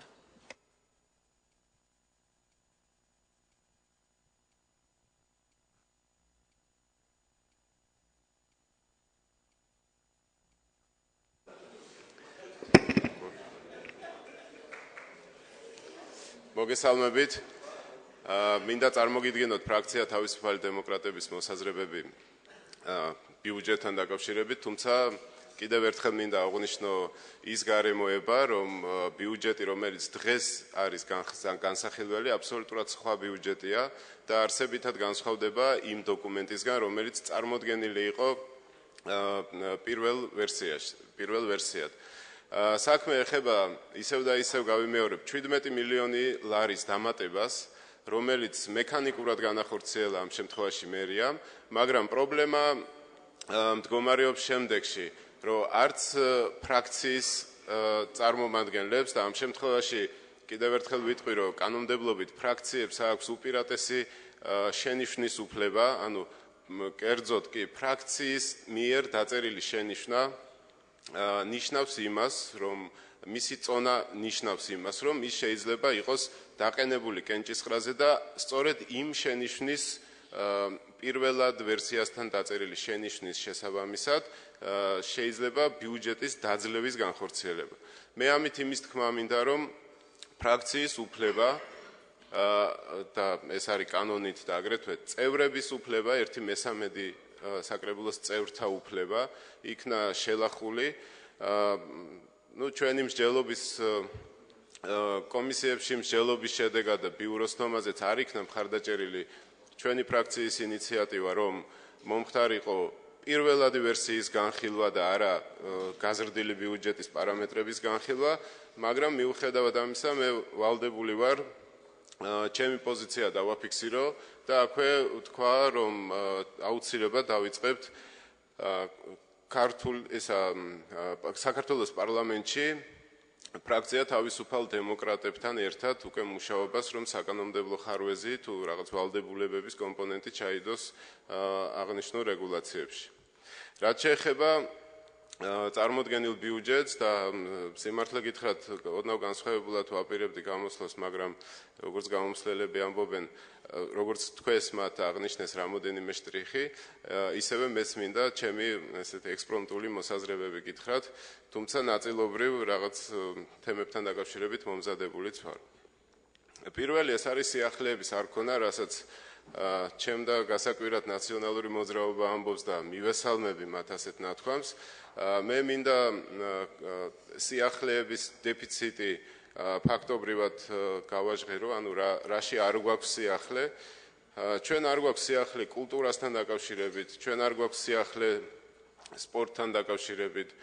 თუ არ ჩავთვლით იმას, რომ ჰოკეის კლუბის შექმნა გვინდა, ჩვენ არ გვაქვს სიახლე პოლიტიკის ნაწილთან და კერძოდ გეტყვით რაშია საქმე, ჩვენ არ გვაქვს მიდგომები მერიას ამ შემთხვევაში და საკრებულოს შესაბამისად, არ აქვს ახალი ხედვები თუ რა პრინციპით, რა სტილით განახორციელოს სიახლეები ჩვენს ქალაქში.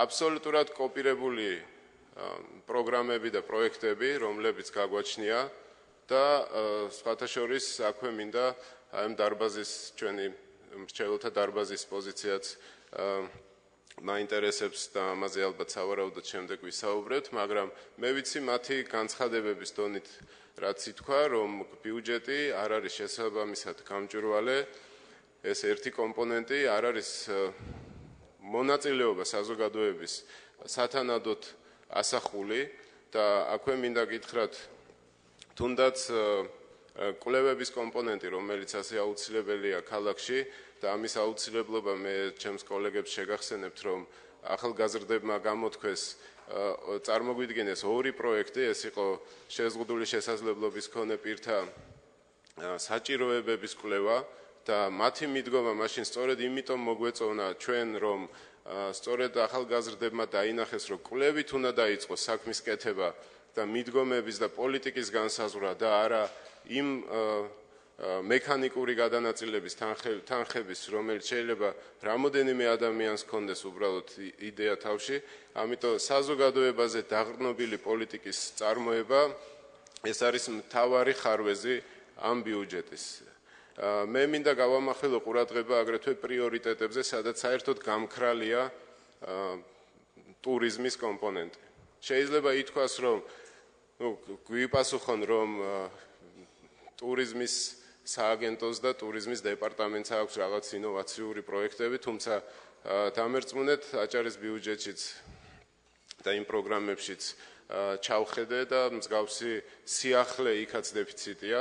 ამიტომ მე როგორც საკრებულოს წევრი და როგორც ბათუმელი უფრო ეგოისტურად ვუდგები ამ საკითხს და მიმაჩნია, რომ ჩვენაც უნდა გქონოდა პრიორიტეტში დასახული ტურიზმი და აქვე გეტყვით, რაში გამოიხატება ტურიზმის არ ქონა კომპონენტის, როგორც ასეთ პრიორიტეტში არ ქონა გამოხატულია პროექტებშიც და იმ დაფინანსების კომპონენტებშიც, რაც გააჩნია. კერძოდ შეიძლება ვთქვათ, რომ სანდასუფთავების კომპონენტი, რომელიც არ გაზრდილა და ის იგივე პარამეტრია, რაც იყო 2014 წელს და შესაბამისად ბატონი ჯაბაბერიძე, რომელიც მახინჯაურს წარმოადგენს, თუნდაც ან ირაკლი მიქელაძე, რომელიც შემოერთებულ ტერიტორიას გონიოს მიმართულებას წარმოადგენს, მათ ტერიტორიებზე დღემდე არის პრობლემა დასუფთავების, ისევე როგორც მეორე კომპონენტი ავიღოთ, ეს არის გამწვანება თუ სხვა სამუშაოების ჩატარება. ეს მიუთითებს და თანხების არ გაზრდა ამ ახალ ბიუჯეტში მიუთითებს იმაზე, რომ ბიუჯეტით გათვლილი საქმიანობა დარჩება ზუსტად იმდენივე მოცულობის, რამდენიც იყო. და შესაბამისად არ მოხდება იმ ტერიტორიების ინტეგრაცია ქალაქის სივრცესთან. მესმისი განათება კეთდება, მესმის ბეტონის გზები კეთდება, მაგრამ ქალაქს სხვა აქსესუარებიც გააჩნია და სხვა პროდუქტები, რომლის მიღებაც უნდა შეძლოს იქ მაცხოვრებლებმა. მინდა აგრეთვე ჯანდაცვის პროგრამებზე ვისაუბრო. მე სიმართლე გითხრა, ერთადერთი მიმართულება ჩემი გადმოსახედიდან, რომელიც ყველაზე კარგად, ყველაზე გამჭვირვალეთაც არის შედგენილი და ყველაზე პროდუქტიულია მათი საქმიანობა. თუმცა იმ ფონზე, როდესაც მექანიკურად მოხდა თუ მოხდა ბიუჯეტის 17 მილიონით გაზრდა, ის 3% წილი, რომელიც 8.5% იყო თუ სწორად მახსოვს, საჯარო განხილვაზე 96 მილიონიან ბიუჯეტში, ამ გაზრდის შედეგად დაეცა და ალბათ ეხა არის 5.5 ან 5%-ის ფარგლებში, ანუ ამ კომპონენტში აშკარა კლება გვექნება პროცენტულ მაჩვენებლით. მე მინდა გითხრათ, აგრეთვე ბაღები ეს საარჩევნო დაპირებების თემას დაუბრუნდები. მე როგორც ყოფილი ქართული ოცნების, კოალიცია ქართული ოცნების წევრი, გავცემდი ბატონო გია თქვენთან ერთად და სხვა საკრებულოს წევრებთან ერთად გავცემდით დაპირებებს და ვამბობდით ჩვენს ხედვებს თუ როგორი იქნებოდა ახალი ქალაქი, ახალი მიდგომა, ახალი პრინციპები და იდეები. სამწუხაროდ რამოდენიმე კომპონენტი არ მოხდა ჩვენს ბიუჯეტში, არ მოხდა მათი ასახვა და კერძოდ მოგახსენებთ რაზე მაქვს საუბარი. პირველი ეს არის სათნოების სავანე, რომლის ორი კომპონენტია, პრაქტიკულად 3 კომპონენტია და სამივეს ვაერთიანებ ერთი ქოლგის ქვეშ, თუ შეიძლება ასე ითქვეს, ეს არის სოციალური საცხოვრისის მიმართულება, პირობითად ესე დავარქვათ და რას გულისხმობს ჩვენ მე მაშინ აჭარის მთავრობაში მუშაობდი და ძალიან დიდი ენტუზიაზმით შეუდექით ყველანი იმ პროცესს, რასაც ქვია კვლევის ჩატარება და თქვენ საკრებულოს წევრებს ჰქონდათ საშუალება, რომ უშუალოდ იაგო კაჭკაჭიშვილის საგან და შვეიცარიის განვითარების და თანამშრომლობის სააგენტოს წარმომადგენლისგან მოგესმინათ, თუ რაოდენ მნიშვნელოვანი კვლევა იყო, აი დარბაზის წევრებიც ესწრებიან და მოისმინეს. ანუ ეს დოკუმენტი და სამწუხაროდ მაშინ მერიის წარმომადგენლობა არ ესწრებოდა. ეს დოკუმენტი ჩვენ ყველას ვაცნობთ, ბატონო გია, სამწუხაროდ დიახ, მაგაზე ავიცი კი ბატონო, მე მოვიკვლიოთ ვინ არ თქვა მაშინ. ეს დოკუმენტი განსაზღვრავს სწორედ იმ კატეგორიებს და იმ კრიტერიუმებს, ყოველ შემთხვევაში საფუძველს უდებს კრიტერიუმის და კატეგორიების განსაზღვრისა, სწორედ იაფის სახლის პოტენციურ მობინადრეებთან მიმართებაში. მე შემიძლია გადმოგიგზავნოთ ისევ და ისევ ეს კვლევა და აქვე გავჩვენოთ ამ შვეიცარიელების დახმარებით განხორციელებული კონკურსის შედეგები და ყველა თქვენთაგანს ჰქონდათ ამ დოკუმენტის გაცნობის საშუალება, ბატონი ირაკლი ჩავლეიშვილი და ბატონი ირაკლი ჭეიშვილიც მონაწილეობდა ამ პროექტების შესარჩევ ტურნირში. ეს არის სოციალური საცხოვრისის 40-მდე პროექტის ესკიზი. ეს მიუთითებს იმას, რომ მერიას ესკიზურ ნაწილში მაინც და ესკიზი რატო მნიშვნელოვანი ამას თავი აქვე გეტყვით, ეს ბინები არის იდეა ჩადებული, რაც ჰქონდა, იყო რომ უნდა ყოფილიყო ეკონომიური კლასის ბინა. შესაბამისად, ამ ბინაში უნდა იყოს უფრო ნაკლები მცირე ზომის სამზარეულო იქნება თუ აბაზანა თუ სხვა. ამიტომ ყველა ეს პროექტი, ეს 40-ვე პროექტი მორგებულია სწორედ იმ საჭიროებაზე, რაზეც სავარაუდოდ უნდა გათვლილიყო შემდეგ მერიის მოქმედება იაფ სახლთან დაკავშირებით. აგრეთვე შეგახსენებთ ისევ და ისევ იმ კვლევას, რომელიც ჩატარდა და იმ კვლევით დასტურდება, რომ ყველაზე დაუცველი, სოციალურად დაუცველი ბენეფიციარები მზად არიან გადაიხადონ საფასური იმისთვის, რომ მოხდნენ ამ პროექტებით განხორციელებულ ბინაჩვენებლობაში. შესაბამისად, გვაქვს უკვე პირველადი ინფორმაცია იმისა, რომ დავიწყოთ მოქმედება და სამწუხაროდ ეს მოქმედება არ იწყება და უფრო მეტიც ეხა გვესმის, რომ იაფის სახლის პროექტი ჩავარდა. ეხლა საზოგადოებასაც მინდა 1-2 სიტყვით აუხსნა, რა მოხდა რეალურად ჩვენს მიერ დანახული პრობლემა.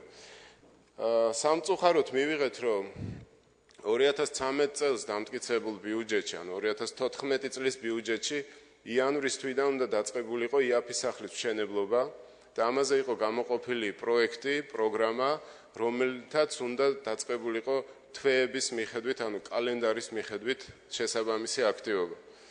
10 ნოემბერს, როდესაც არც ერთი მოქმედება ჯერ კიდევ არ იყო დაწყებული, საკრებულოზე შემოვიდა განკარგულების პროექტი, სადაც მოხდა ორი სხვადასხვა მიმართულების საკითხის გაერთიანება და ეს იყო ბარაკები, ბენზეს ბარაკების ტერიტორია და ეს იყო იაფის სახლის პროექტი. ჯამში მოცულობით ამ თანხებმა შეადგინა 4.600.000, რომელიც შემდგომ როგორც გაირკვა, გაიზარდა 800.000-ით და გამოვიდა, რომ 5.5 მილიონი ლარი იქნა მოკლედ ჩადებული ამ პროექტის განხორციელებლად. მაგრამ გზა, რომლითაც იმ შემთხვევაში მერია მიდიოდა და სწორედ მაშინ მოგიწოდებდით, რომ ერთი კვირის ვადით გადაგვედო იქნებ ამ პროექტის განხორციელება, მაშინ გთხოვეთ კიდეც და ძალიან მნიშვნელოვნად მიგვაჩნდა, რომ თქვენ გაითვალისწინებდით ჩვენს პოზიციას, სამწუხაროდ არ გაითვალისწინეთ, მიიღეთ განკარგულება და აღმოჩნდით სიტუაციის წინაშე, როდესაც ერთის მხრივ მერიამ გთხოვა ექსპროპრიაციის განხორციელების უფლება, ჩვენ მივეცით მერიას ექსპროპრიაციის განხორციელების უფლება და მან ვერ გააკეთა მოლაპარაკებების გზით და ეხლა ვართ მეორე დილემის წინაშე. უარი უნდა ვთქვათ ყველა ამ პროექტზე იმის გამო, რომ მერიას ჩვენს მიერ მიცემული უფლების განხორციელება არ უნდა. იმიტომ რომ ის ვალდებულია ჩვენი განკარგულება აღასრულოს და მოახდინოს ექსპროპრიაცია, ხო, ერთის მხრივ.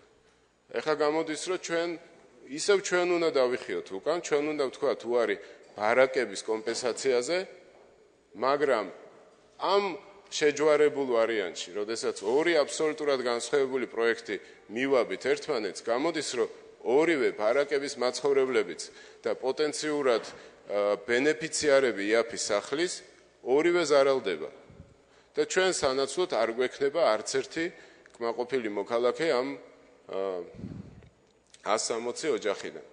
ეს და ერთი რამ მინდა შეგახსენოთ, კოლეგებო და ბატონო ირაკლი, თქვენ მინდა შეგახსენოთ, თქვენ იყავით ერთ-ერთი ადამიანი, ვინც თქვით, ჩვენ საკითხი დავაყენეთ, რომ მოვითხოვდით იმ კონკრეტული ადამიანის პასუხისგებლობის საკითხს, ვინც მოიფიქრა ამ ორი პროექტის შეერთება და მაშინ გაიცა გარანტია, რომ პირველ რიგში ეს პროექტი აუცილებლად შესრულდებოდა და ამაზე ყველა ამბობდა და ეხლა მე თქვენ გეკითხებით და თქვენ იყავით გარანტი იმის, რომ თუ არ შესრულდებოდა, მაშინ ზომებს მივიღებდით. აი ეხლა ვართ სწორედ იმ სიტუაციის წინაშე, სადაც ჩვენ შეგვიძლია ვიმსჯელოთ, ვისი ბრალია, ვისი ბრალით მოხდა ის, რომ 5.5 მილიონი ლარი გაჩერდა ანგარიშზე და ამდენი ადამიანი, რომელიც ელოდება კონკრეტულ საქმიანობას, აღმოჩნდა, რომ მათ წინაშე და ქალაქის წინაშე, იმიტომ რომ ეს პროექტი რეალურად უნდა დაწყებულიყო და ყოველწლიურად უნდა მომხდარიყო ამ თანხის ჩადება, როგორც პირველად პროექტში იყო ნათქვამი, აბსოლუტურად აღმოჩნდა, რომ უგულებელყოფილია. მე საკითხს ასეთ ფორმულირებით თქვენ შემოგთავაზებთ ბატონო ირაკლი და საკრებულოს წევრებო. მეორე საკითხი ეს არის ისევ და ისევ ურეხის, ანუ შვეიცარიელების შემწეობით და ეს უკვე ისევ ორივე საკრებულოს თავმჯდომარე ყოფილი და მოქმედი უკაცრავად. ეს იყო მონაწილე ამ პროცესის, ეს არის წმინდა ეკატერინეს სახელობის სათნოების სავანის პროექტი, რომელიც დამუშავდა და ბატონო ერთი და იგივე არ არის, მოსულობით სხვადასხვა დოკუმენტიც არის. ეს არის სათნოების სავანე ურეხის ტერიტორიაზე, რომლის რეაბილიტაციის თანხები ჯდება სულ როგორ? რა თქვით? კი ბატონო. არც ამ პროექტის ჩაშვება ხდება, არადა მე მახსოვს 2 წლის წინ, როდესაც მთავრობაში პირველად გაჟღერდა ეს თემა, იყო ძალიან მწვავე საკითხი, იმიტომ რომ საპატრიარქოს ამ შემთხვევაში მიაჩნდა, რომ დროზე უნდა დაწყებულიყო პროცესი, იყო მოთხოვნა, რომ ეს შენობა გადასცემოდათ, რომ მოხუცებულთა რაოდენობა, მოსავლელ მოხუცებულთა რაოდენობა სამწუხაროდ იზრდება და ამის გამო იყო პროცესი და სწორედ ამ საკითხის გამო მოხდა ამ საკითხის დამუშავებაც. მაგრამ სამწუხაროდ ბიუჯეტში კონკრეტულად ამ აქტივობას ვერ ხედავთ. ბატონი არჩილმა გითხრა, რომ სადღაც იგულისხმება, რომ ხარჯდაღრიცხვის დოკუმენტის მომზადების კომპონენტიც არის ბიუჯეტშიო, თუმცა ვერ ვიპოვეთ ბატონო არჩილ და ამიტომ ამ საკითხსაც ესე შევეხები. არის დაპირება 1-2 წუთი და დიახ. არის ჩვენ მქონდა დაპირება ბავშვთა ბაღების ვაუჩერიზაციის შესახებ. მე ისევ და ისევ საარჩევნო დაპირებას უბრუნდები. და სხვათა შორის იგივე ახალგაზრდებმა, რომლებსაც სტაჟორებმა, რომლებსაც ჰქონდათ წარმოდგენილი ანალოგიური იდეის განხორციელებისთვის პროგრამა, გააკეთეს რაღაც ტიპის გათვლები და მოსაზრებებიც გამოთქვეს, რომლებიც ასახულია და იქნებ გადმოგცემთ ამ საკრებულოზე მოსმენილ ახალგაზრდების ინიციატივას და იქნებ შესაბამისი სამსახურებით დაიწყოთ მუშაობა, რომ ეს პროექტი გამოვიდეს. თუმცა მოკლედ ბიუჯეტში ვერ იგრძნობა, რომ ეს საქმიანობა იქნება დღეისთვის დაწყებული.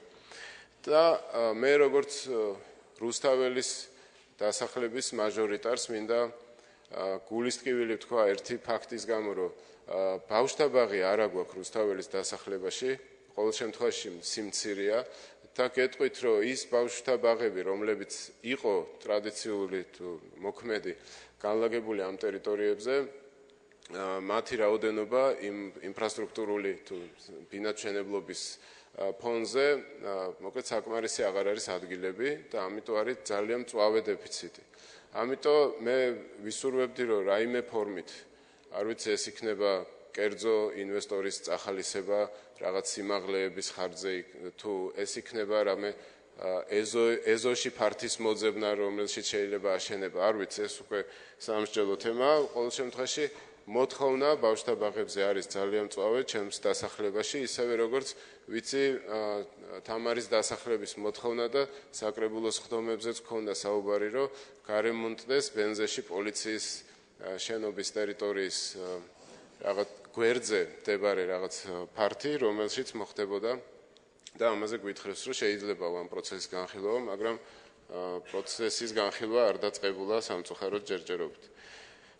მოკლედ შევაჯერებ ჩემს გამოსვლას. სამწუხაროდ ვერ დავინახეთ დაპირებების ასახვა ბიუჯეტში, ვერ დავინახეთ ახალი პოლიტიკური კომპონენტები, რომლებიც განავითარებს სპორტის მიმართულებას, კულტურის, ახალგაზრდულ საქმეებთან დაკავშირებული და ამის გამო ჩვენ წინააღმდეგი ვიქნებით ამ ბიუჯეტის მიღების. კარგი, დიდი მადლობა ბატონო კობა. რეგლამენტით გათვალისწინებულ შესვენებას გამოვაცხადებთ, მე მოხსენებლებიც იქნება. ბატონო? რეგლამენტში ჩავეტევთ 3 წუთი თუ შეიძლება ჩვენი ფრაქციის მოსაზრებას გქნათ. არა, ხო, შესვენების მე რო გააკეთოთ. მადლობთ. კარგი, და მე ბატონი გია გაგცემთ სათითაოდ პასუხს ყველას. მადლობთ.